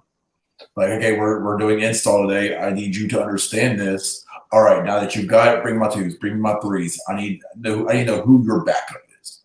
I need to know who can come in and fill in this role for 2-3 plays while you get a breather right back out here. And if you don't see a lot of two-way guys anymore, but even then, like you limit how much they get hit, how much pounding their bodies will take. Because you need them for all 10 games plus a playoff run. You want to make sure that they are at top-notch, healthy, ready to go. But you also want to make sure their body is conditioned enough to take those hits. Like, I came back, okay, one's out here, okay, you understand the plays? Okay, everybody off the field, give me my 2s, and I go full speed at that. No, like, I got to make sure you can take a hit, give a hit, and get right back up and go do the same thing over and over. And I will control your reps to make sure that your body is okay. But you've got yourself also. You got to make sure you're hydrated, make sure you're eating right, make sure you're mentally prepared every day when you step out there on that field. Yeah, I agree. Today, me and the other coaches ripped into all of our players because they looked like crap. They were walking off the field. My rule as a coach, and every coach I've ever had, is if you step on this field, you are running or jogging to every drill. If I see you walk, go hit the hill. Because we have a big ass hill over at Carnes, and I will make you run that till I get tired of watching you. Let me ask you this too, Shane, and Two-Pair, you can kind of chime in on this as well.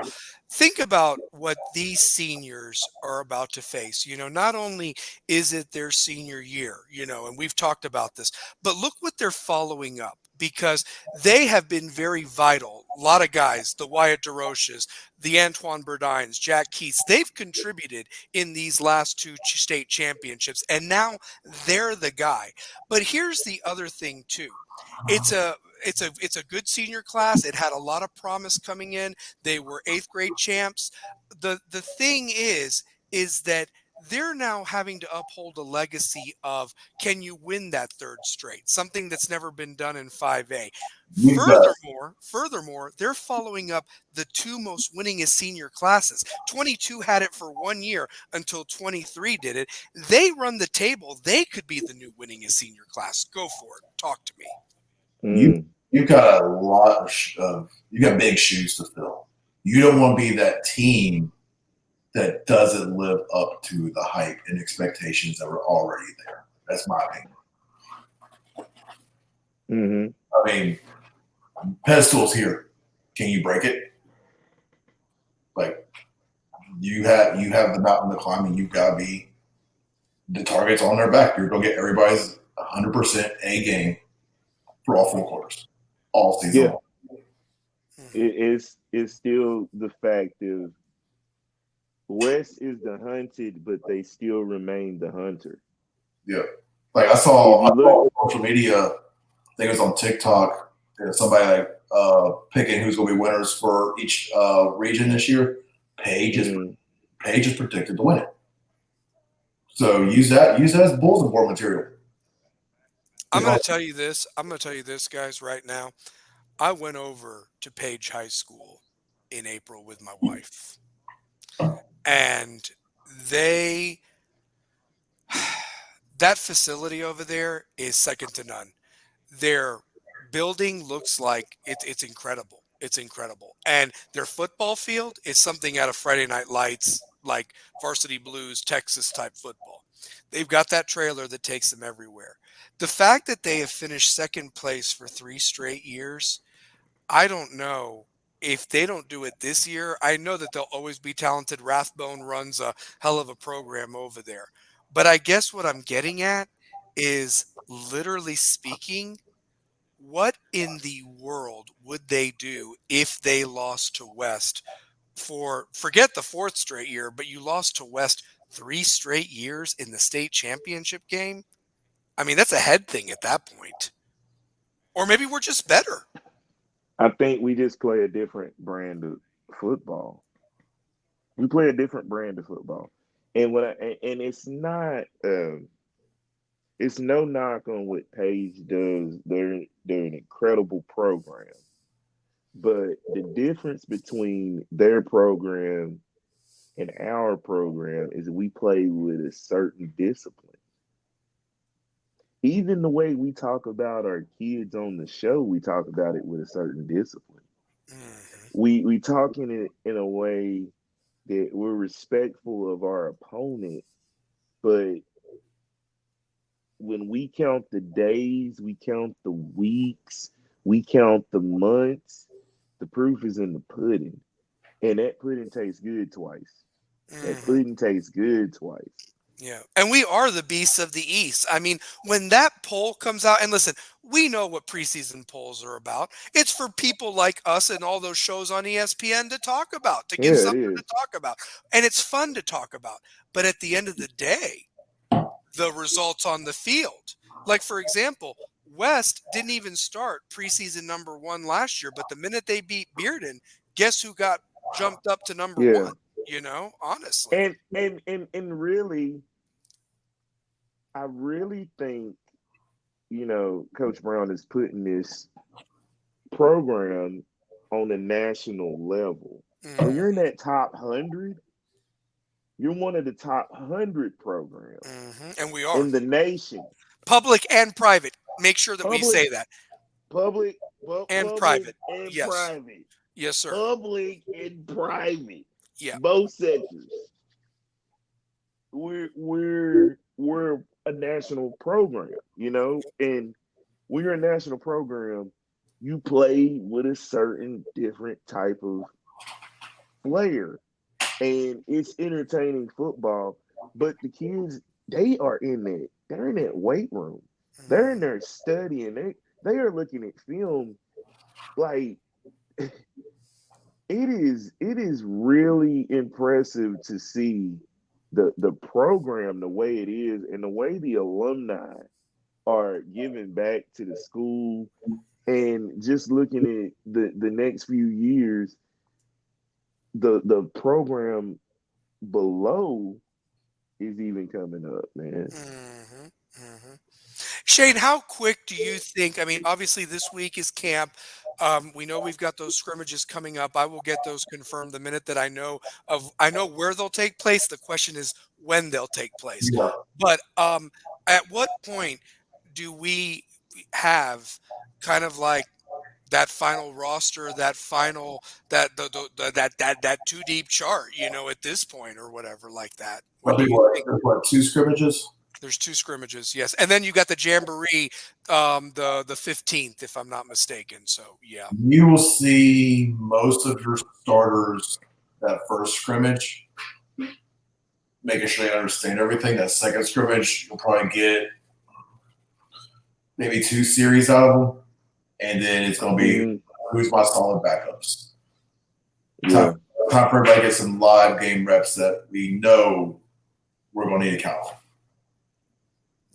No, it's here, guys, and and like I said, I gave a shout out to all those boys to have a healthy, safe camp, leave it out there. Great, best of luck this season, and do their thing, And I think that, like I said, I stand by what I said at the beginning. Until somebody knocks us off the perch, and Two-Pair, I think you couldn't have said it more beautifully.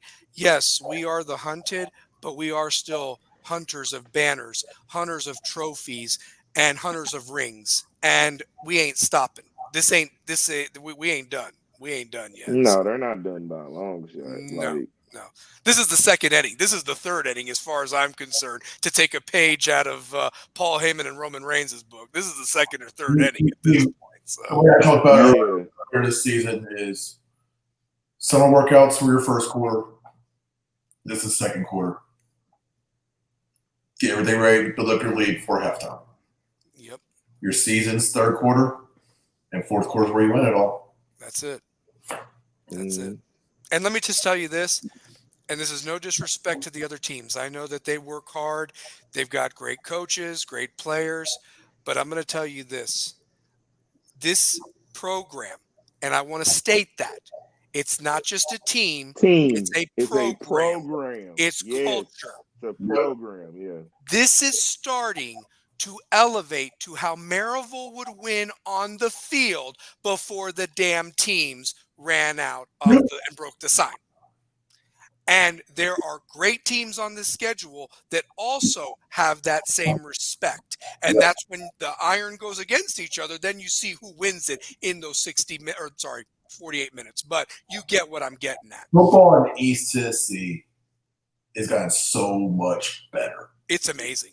The East is actually better than Nashville and Memphis, and that wasn't the case 25 years ago. I mean, you got West. Also, we got West. We got Maryville. Bearden's making a good run. You got Anderson County. You got Anderson County. Greenville.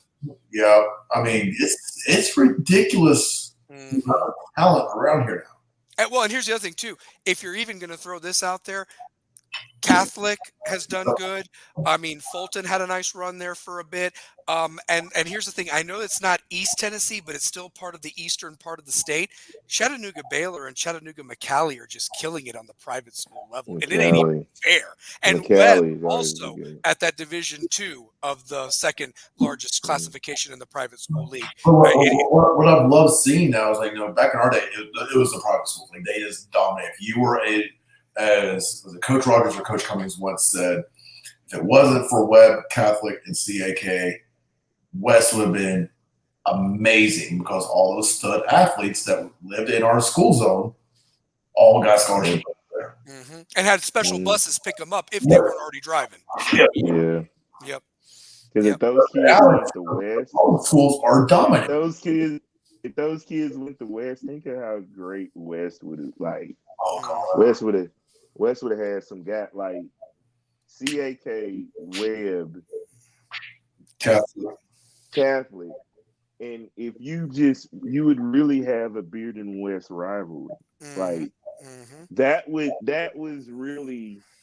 that's the Bearden West Farragut rivalry right there. Yeah, because Bearden had a lot of kids that were zoned for Bearden High that were going to Catholic and CAK respectively. Yeah. They were too. And let me throw this one out there too. Let's not also forget, and I mentioned this before, I went to Bearden that freshman year, and it's not that I wasn't challenged academically, guys, but when I went to West and the teachers that we talked about that now we're at AJ doing this thing, I mean, and then some of them became administrators and ran their schools respectively, like a Salee Reynolds and everything like that at Hardin Valley. But what I'm getting at is that I feel that West now has the IB program, which is very good academically, gets kids, attracts kids, and you start college as a sophomore because you've got so many college credit classes being taken as a high school. I felt our classes were so challenging that we were already an IB program Yeah. before we became an IB program. So if that was even in place then, forget about the kids going to Webb or Catholic or CAK. They have the academics and the athletics, and that would have been 20-something years ago. Because also my kids are in high school. All my daughters are still in high school. Like the things that I was doing school wise that they've done, like we were above and beyond academically. Yes. Mm-hmm. Yes. Like there's things like they haven't even done yet. I'm like, how have you not done this? I was doing full on like 20-page reports and speaking for the whole class regularly. Like there was no break. Like I was coming home from practice, coming home from work, and doing homework till 1 o'clock in the morning, and repeating next day, and waking up at 7 a.m. Let me tell you something, guys. Tootie McCook's senior English class was harder than English 101 and 102 at UT. That's all I'm going to say. Tootie McCook's senior English class at West was harder than my English 101 and 102 at University of Tennessee, Knoxville, respectively. Yeah, I had Coach Ash for senior English. He was tough too. Yeah. He was them two, and then let's not even forget Mr. Ross, who taught the AP English kids or whatever. I'm talking. I took standard CP, and that was like an AP class. I felt like. Yeah, like my daughter takes AP class. I think she takes AP classes now, or might be college. I can't remember. But like the level of what we went through to what she does now, I'm like, it's like cakewalk.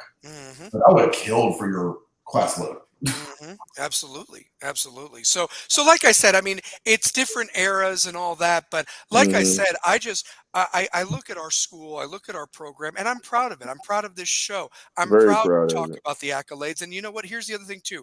Anybody that hates on it, like, and I'll tell you this, you talk about CoachT.com and the message boards and so forth like that. I'm waiting for the first post about our show on Coach T. I'm waiting for it. I really am. I haven't seen it yet. But when I think about things like of how they talk about West, oh, the district lines changed, helped them. Why don't you just give credit where credit's due? Because nobody gave a crap about West when we were only winning 2 or 3 games a year. But now because we are who we are, you're going to hate or what have you. I mean, why don't you just give credit where credit's due? A program got built and it's been sustained through a couple of different coaches. There were some rough years, but championships have been won by 2 different coaches at this program and has been more successful than not in the last 20 years. Am I right, Shane? And you talking from the other side. Correct. You are correct. Like I wish we had this. I wish we were this program when we were there. Yeah. I wish we had this support. I wish we had all the stuff that they've got going on. Like it would have been amazing for it that way back in our day. I mean, and here's the thing. Not that I'm a Bearden fan by any means, as we all know, but I respect what Josh Jones is doing over there. Like, look, is he recruiting? Whatever. He's trying to build a program, and he's trying to do it at flashlight ward speed. Because look who he's going up against. I mean, he's going up against the Catholics, the West, who have already established themselves as champions. Yeah. Bearden has champions in other sports, trophies in other sports, but they don't have football. They have baseball. They've got basketball. They've got soccer on both sides. They've got the #1 women's soccer team in the country. Back to back. And they've only tied that team from New York. That wasn't even a loss before I even get into that. Yeah. And that could have just been considered a hot Saturday in the fall. I don't know. Even their dance team. The dance team has won, 3 years in a row or something at Disney? 7 national championships. Yes. The dance coach is the highest paid coach at that school. Yes. So that's what I'm saying is in a school that's only going to get bigger with more kids as they keep building these neighborhoods, that apartment complex I mentioned about. And so the thing is that I like competition, and I'm looking forward to a hell of a game on August 24th. I don't think the rivalry is as big as it was when we were there because half of the student body, I mean, so if you took Beardville was the main feeder, and you had Northwest. But the Bearden kids all lived around me. Like, you split the line down the middle of true West, the early part of West Knoxville. You had half Bearden, half West, and that we all knew each other. Now I'll say that's the Bearden Farragut rivalry. Now it's always been that way, but the rivalry isn't the same because it's not those kids going to school together like they did, to where it's like I want to be better than my buddy I've grown up with since elementary school. We just happen to live on opposite side of Morrell or Van Osdale or any of those roads, because now that line has moved so far over towards North Shore and Ebenezer that only 5% of the Middle's population goes to Bearden. Two-Pair, let me ask you this. Shane brings up a good point. I mean, so let me ask you this. So what's Bearden's incentive? You've got these players that are transferring from other programs. So it's not that they grew up against the West kids. It's almost like, do we want to beat West because they've been to the promised land and they've won 5 years in a row? It's not like, yo, I played with this guy, in Pee Wee, and it's like, he's at that school, I'm at this school. It's kind of hard to explain, but do you get what I'm getting at? Like, what's their incentive to win besides, obviously you start 1-0 and you knock off the defending back-to-back champs, but is it the rivalry that really wants you to beat West, honestly? Well, it's the thing of if you got a chance to knock West off the pedestal, because we're creating a huge hype, but it's warranted just given what we know. That leaves Bearden to say, well, there are guys on their podcast that even mentioned one player off this team. We haven't. It's because we're solely focused on getting better each day because we're that much closer to the game. Like we're not that far away. We're 4 Saturdays. We're 4 Saturdays away from the game. Yeah. Like, yeah. Like that's huge. That is huge. 4 Saturdays. Not long. That's not long at all. It's not long. How many days are they practicing for camp right now? Well, I guess, they got the 5 days this week, or the 2-a-days, and then next week is literally the regular practice schedule, like where you show up at 3:30 and so forth.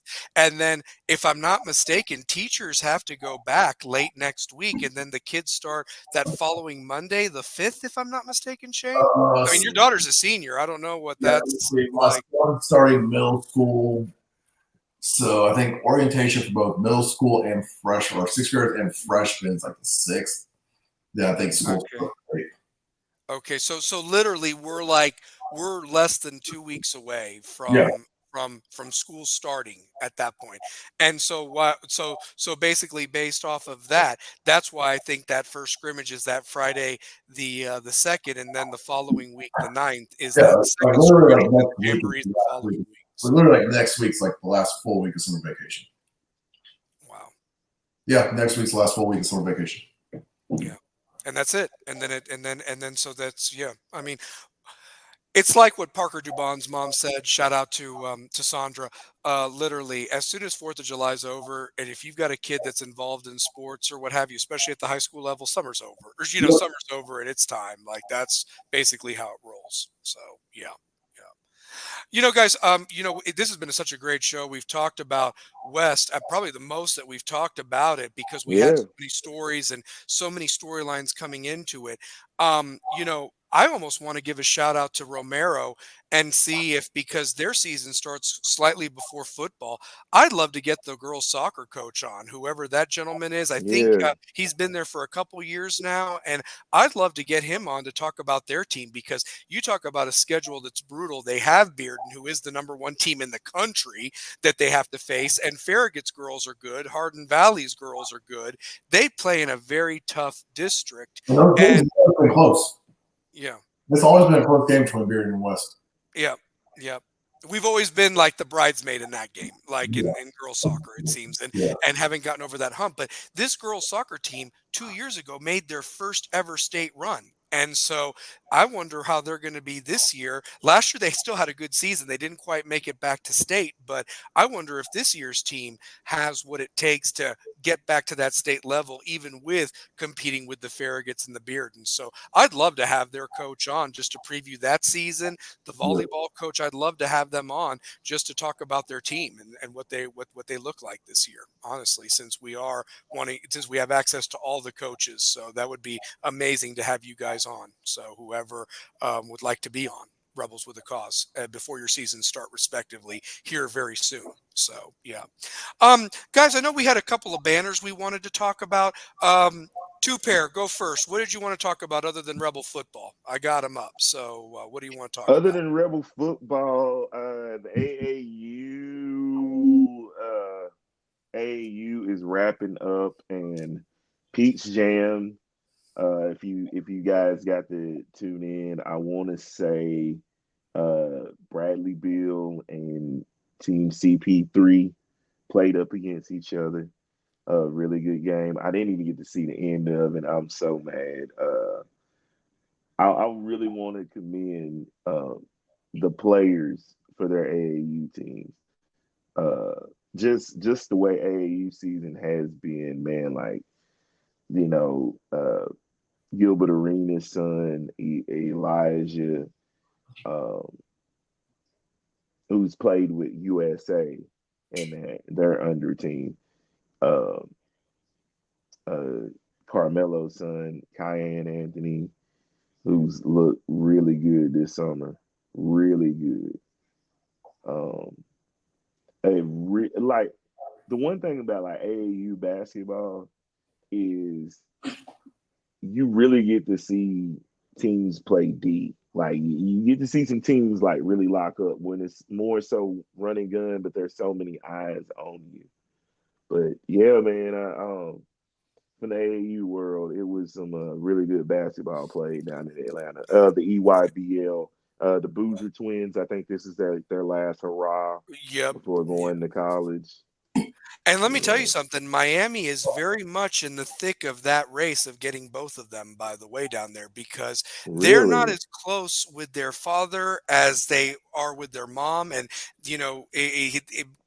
they've been established in Miami for a while. So Larinaga, don't think that it's automatic they're going to Duke, by the way. So really. just to keep that in mind. That could be a Miami steal right there.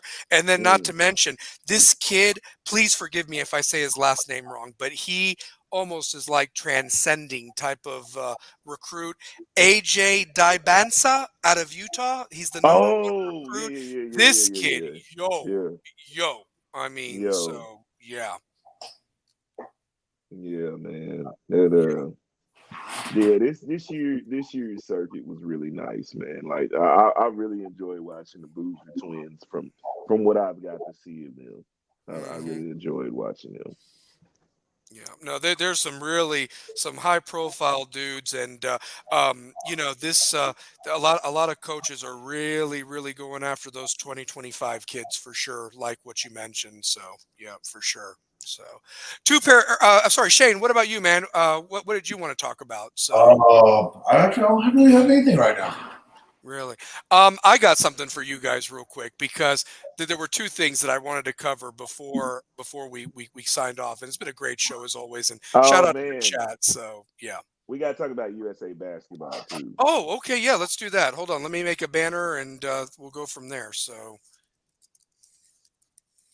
I know South Sudan almost beat them with Kaman Maluwak and Luol Deng coaching Mm, them, but yes, shout out to Luol Deng. There we go. USA basketball, go.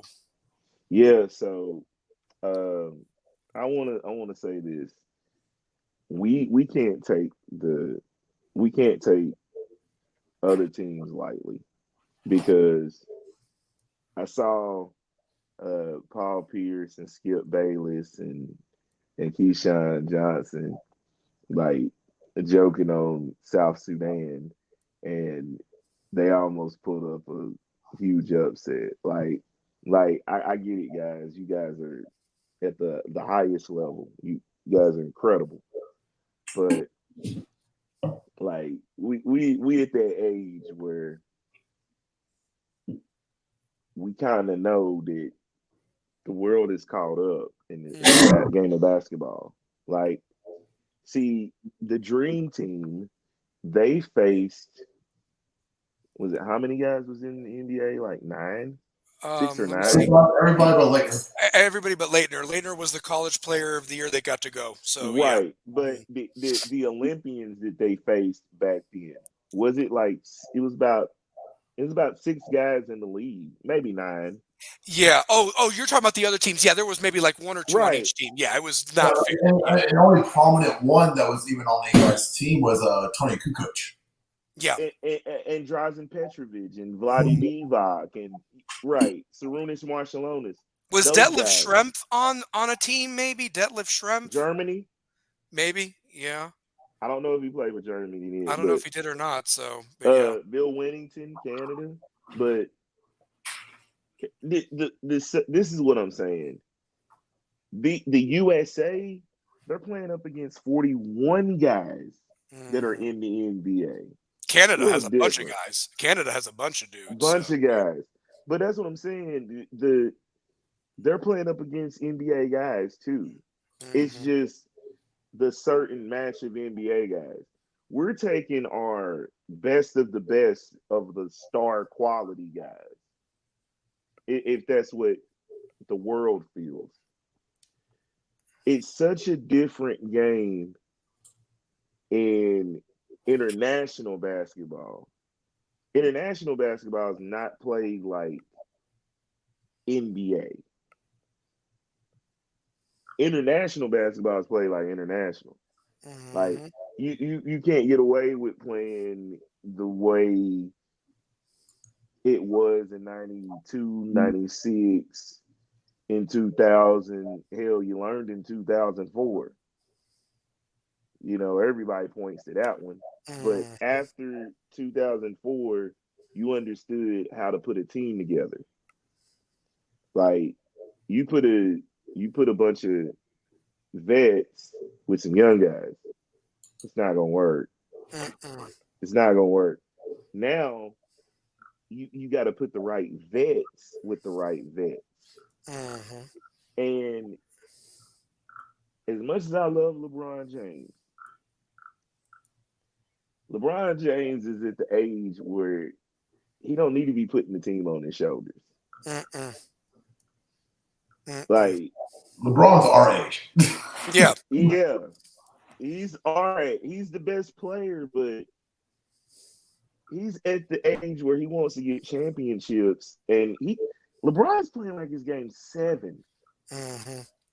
Like LeBron is playing it's game 7 every game he's played in the few games that he's played in this. I almost wonder if this is I think maybe realization has hit that he's not going to get 6 rings or 7 rings at this point, and maybe his legacy is how many gold medals on the world stage, the being the flag bearer on Friday with those opening ceremonies. I mean, I don't know, guys. I don't know. I mean, I'm gonna tell you this. You talk about Bayless and all them clowning South Sudan. That's disgusting from a standpoint that here's the deal. This kid, and I'm going to be talking about him as we have more shows and college basketball starts.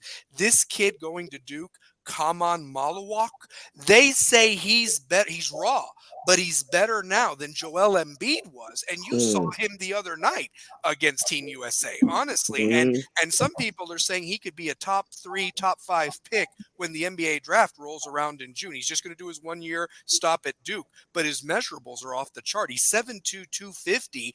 Raw, like I said, but his standing reach is well over 8 feet tall. I mean, and he can shoot and make 3-pointers. I mean, this guy, could be but something. That's what I'm saying. The world is caught up. They are, and the African team has a bunch of guys that you're going to see going to play the college game, if not go straight to the NBA like these French Judes are doing. Or what have you. So, it's like when people want to Jones on them and call them the air up there and Cool Runnings, and I'm like, hold on. First off, Cool Runnings was a Jamaican team. You know what I'm saying? That don't even make sense. Yeah. You know what I'm saying? Like, shout out to Gilbert Arenas because I love all these guys' podcasts. Like, you guys inspire us. But it was like, dude. Like, let's be real, man. Like, y'all know how international competition is. It's a different level of pride. Like, look at all those FIBA World Cups teams. Like, you remember when KD went crazy in the FIBA World Cup, and we just was like, oh wow, he's arrived as one of the better players. Like, he led this FIBA World Cup team. Like, he was the best player in that whole tournament. And that's why you were like, okay, well, USA's in safe hands. Mhm. Because if we're winning the FIBA World Cup, that's the way I gauge it. You got to win the World Cup. You have to. You have to win You, the Olympics. Yeah. you got to win the World Cup, and then you got to win the Olympics. Absolutely.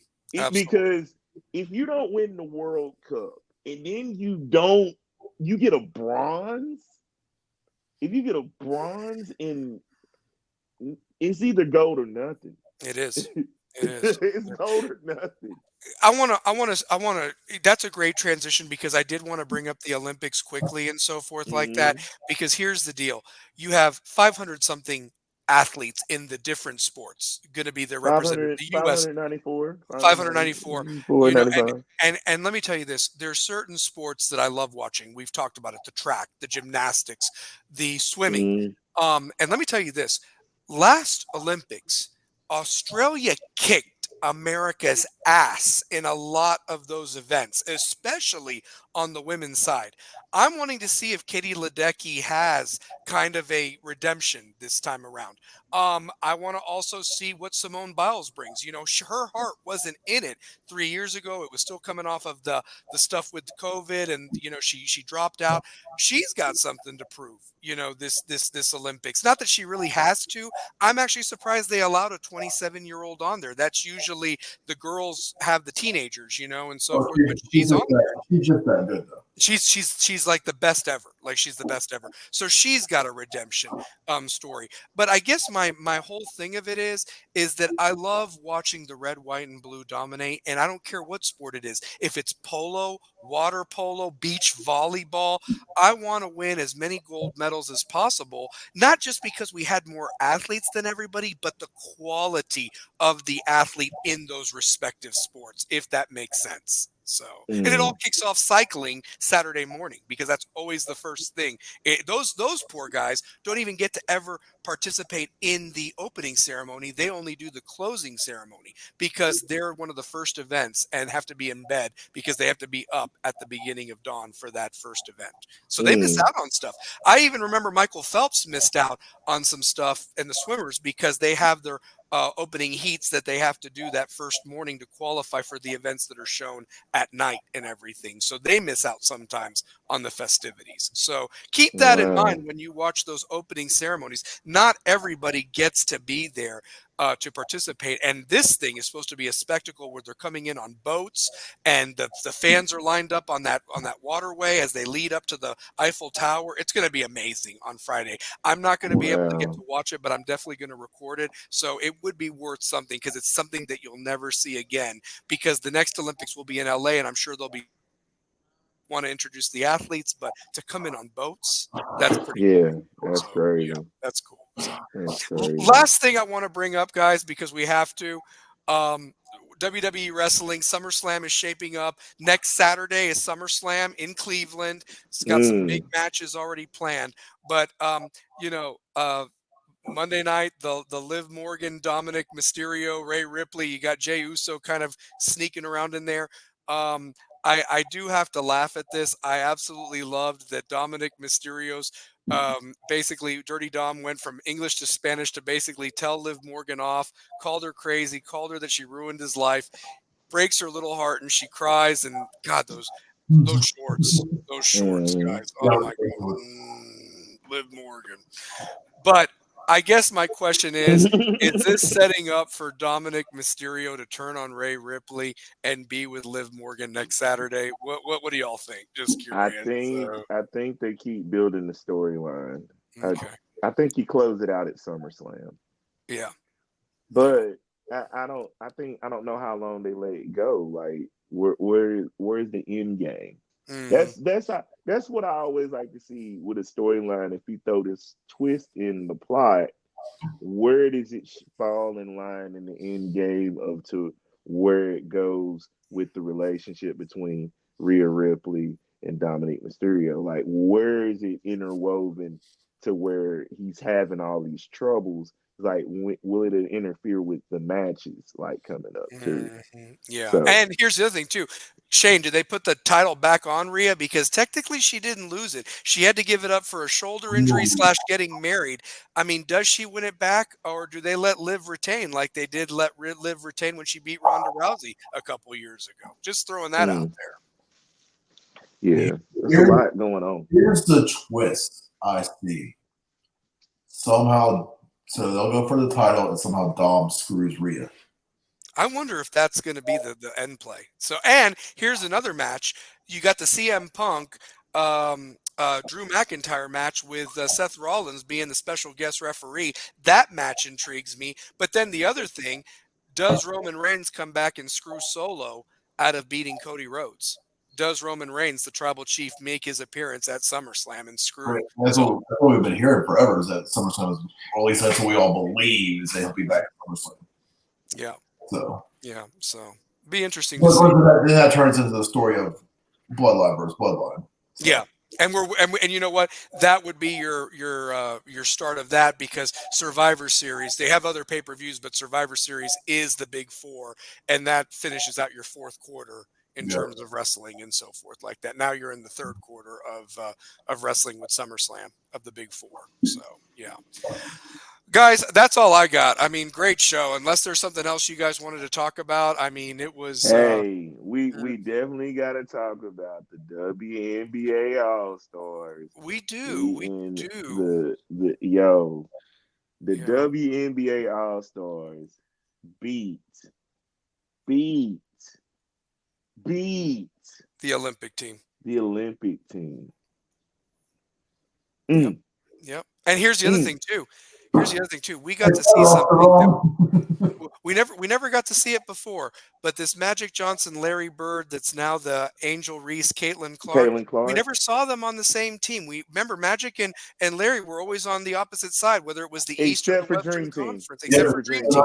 Dream For Team. Dream Team. So realistically, they played well together, and they even had a respect for each other, They have a saying huge how they respect for complemented them. each other's game. One was a Yeah, good passer, one was a great rebounder, and they're yeah, bucket getters. I mean, they know what they got to yeah. do. So, yeah, I mean, they know they need each They other to they make the do. brand and make the money, honestly. They know They that. are leading the brand. And how about Enrique Abagunwale? Hmm. How about Abagunwale going crazy for 34? Yeah. 34, or was it Who does 35 or she play 34? for? She plays for what team? The Dallas Wings. The Yes. Dallas Wings. Yes. How Yeah. about Enrique Yeah. Abagunwale? Yeah. Abagunwale. I missed her name. I'm sorry if I No, messed I up your think you said it name. really good, to be honest with you. So, yeah. But no, man, like her and I mean Angel Reese put up another double in the All Star game as a rookie. With like Caitlin had over. Tons of assists. I know that I think much. she had 10 assists Yeah, easily. So, easily. can I throw this out there real quick? Mhm. One last shout out. Shout out to the Miami Heat NBA Summer League Yes, team. They did win. So 6-0. I'll take it. We got to get I'll something, man. take We got it. to get something. I'll So take it. I'll Hey, take it. So Khalil Ware, Alondis Williams. Is it? Hold on, let me get this right. Jamie Jaquez was on that team too. Oh, So I Cole mean, Swider. yeah, Cole Swider. I forgot about old Cole. Cole Swider. Yeah. But my guy though, yeah, Williams. I think he played at Wake Forest. Mm-hmm. He's on it. Yeah, he He played at did. Wake Forest. Man, he had the dunk of the summer. He did. He had the dunk of. He brought that thing from Tomahawk. Bam. Yo, that was crazy. Yep. Yeah, that was wild. Yeah. I had to give a Miami shout Heat. out. I had to give a shout out to Yeah, it. yeah, So, yeah, yeah. Look, hey, yo, Khalil Ware. Great draft pick. Great draft pick. Great pick. Yeah. Great pick. I'll tell you one thing. If they can gel with the veterans, I mean, they could have a good team. They could really have a good, surprising I team. like Williams though. I like Williams a lot. Williams is what I'm banking on, man. If we can find a roster spot for Swider.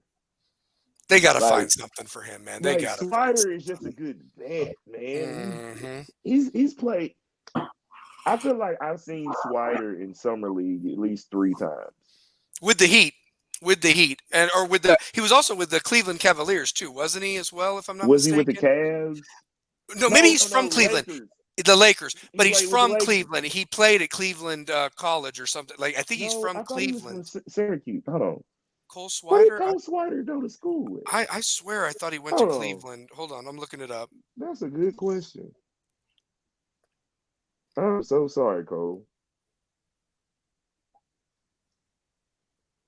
I He's did from not. Portsmouth, Rhode Island. He went to St. Andrews School. He was undrafted. Okay. Um, You went to Saint. What? So what? oh, he's Villanova. He's a Villanova dude. He's He's a another villain. Villanova guy. What Yep. year? What year? He Yeah. went on a.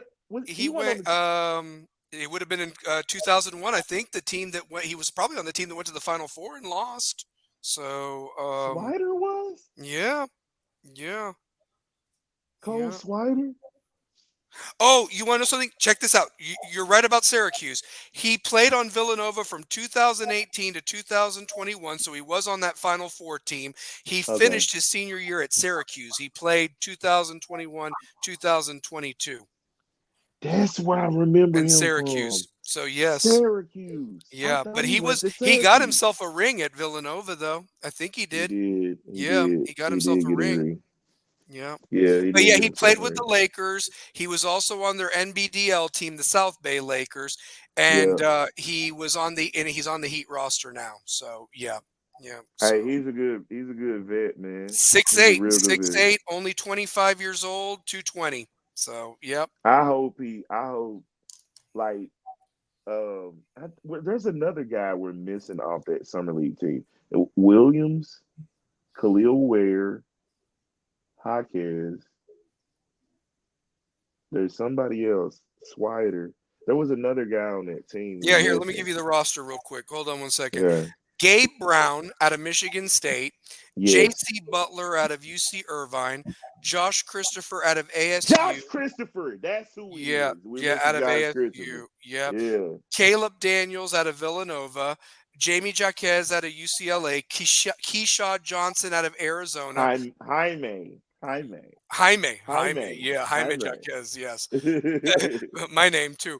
Pele Larson out of Arizona, Zion Pullen out of Florida, Neil Sacco out of France, Isaiah Stevens out of Colorado State, Cole Swider Colorado out of State. Syracuse, Khalil Ware out of Indiana, Indiana. Bryson Warren out of Sioux Falls Skyforce, Warren Washington out of Texas Tech, and last but not least, Alondis Williams out of Wake Forest. Alondis Williams, dude. Oh my Yeah. God. I can't wait for Alondis Williams. Like this guy. Let me tell you, Shane. Bounce. He got bounce, Shane. Oh, damn. He got bounce. Like Alondis Williams. Please look it up, y'all. Summer League Dunk of the Year. Summer League Dunk. It's probably like one of the best Summer League dunks I've ever seen. This is up there. This is up there with Kai Jones. It's worth looking at. It's worth looking at. Yeah. By the way, the three NBA Summer League teams that absolutely stink, just to let you know, Atlanta Hawks went 0-5, Milwaukee Bucks went 0-5, and the New Orleans Pelicans went 0-5. How do you not win a game in Summer League? They stink. How do you not win one game in Summer League? They suck. They're terrible. I mean, hell, One. even the damn let's see here, the Mavericks went 1-4, the Pacers went 1-4, and the OKC. Not 5 dunks of the end. Yeah, yeah. So, hell, even the Charlotte or the Hornets won a couple of Summer League games, which is amazing. They went 4-1. So, yeah. I mean, wow. Yeah. The Grizzlies had a really good Summer League. They did. Let me tell you something. You were talking about Edey, that pick, man. I'm telling you, that was a good pick by him. That was a great. If he can stay healthy and play, I mean, oh my God, that's a force down low. They haven't had a center in that organization that really did anything since Pau Gasol, honestly. Okay. He did all right. Yeah, he did all right. Well, in Zebo, but I'm talking about Zebo's powerful. Yeah, but if you got a game-changing center in the middle that can, you can't teach 7'5". You can't. And if he gets the calls in the NBA that he got in college, I mean, in that respect. So one thing he's got to watch out for is that NBA 3-second rule, because they don't call that college. They call it an NBA, and that's a technical. If he gets 15 to 18 feet if he works on that shot and the bank shot, like if he perfects the bank shot like Tim Duncan, like It's over. I it's mean, shoot. over. I'll tell It, you one thing though, Khalil Ware being the center for the Heat, Adebayo can now play power forward, and that yes, really is a game changer for the Heat yeah, at that this is a point. That is that a huge it, game changer. like watch the difference. Check this out. If Bam let Bam get 25 shots a game, Hmm. like let him be the facilitator because he's basically a point. He's a 6'10" point Point guard, forward. Yeah. point Hmm. forward. Hmm. Yep. Yeah. Well, and that's the other thing too. And then he's not banging down low, getting worn out by somebody else's big or what have you, or having to run Hmm. around, chase them around on the 3-point range if they've got some range to them and they're not some stiff underneath. That's a game changer, man. I'm telling you. So yeah, a lot of I love games, a Bam. lot of minutes. So yeah, Bam's one of my favorite players in the league. I need to get me a Bam out of Bio jersey. yeah, yeah. It looks like he's Great, gonna be a Heat guy forever. man. This has been a great show, honestly. Great Like I show, said, guys. so It was a yeah, good for one, man. sure. We covered a lot. We We did. And a covered a lot of it lot, was man. West football. But like I said, reach out to Romero, see if the girls soccer coach wants to come on next week. Yeah. Maybe we can even get Lamar on and so forth before the Bearden game. That would be amazing if we could get That'd be Coach amazing. Brown on. So, yeah, but for sure. So any of the coaches want to come on, we'll get them on. So, yeah. Great show, guys. Well, Shane, any last thoughts, man, as we wrap this up? Great 2-hour show, man. So. To the players, focus the rest of the camp. Get the most out of these next 3 days you got left of camp, and be ready to work. Yeah, yeah. And just to go off on that, guys, for the seniors, stay focused. Don't let the injuries or the pain get in your way. You like the pain. Just keep going through it. Mhm. Look at those rings. Just remember the euphoria that you felt on December 2nd and December 1st the last couple of years. Wait till you feel that again. It could happen again, but it's up to you and you got to make it count and you got to make sure that everybody, the juniors, the sophomores, the freshmen, everyone buys in. We got your back. You just go out there and do your thing, and we will make this roll as one West. Got to throw that W up. Two pair. Finish us out, brother, as always, Hey man. man, you know what it is, man. Love, peace, and chicken grease, man. It is rebels with a cause, man. The cause don't stop. When the clock hits zero, baby. We out. That's it, man. We out. Peace. Peace. Go Rebels.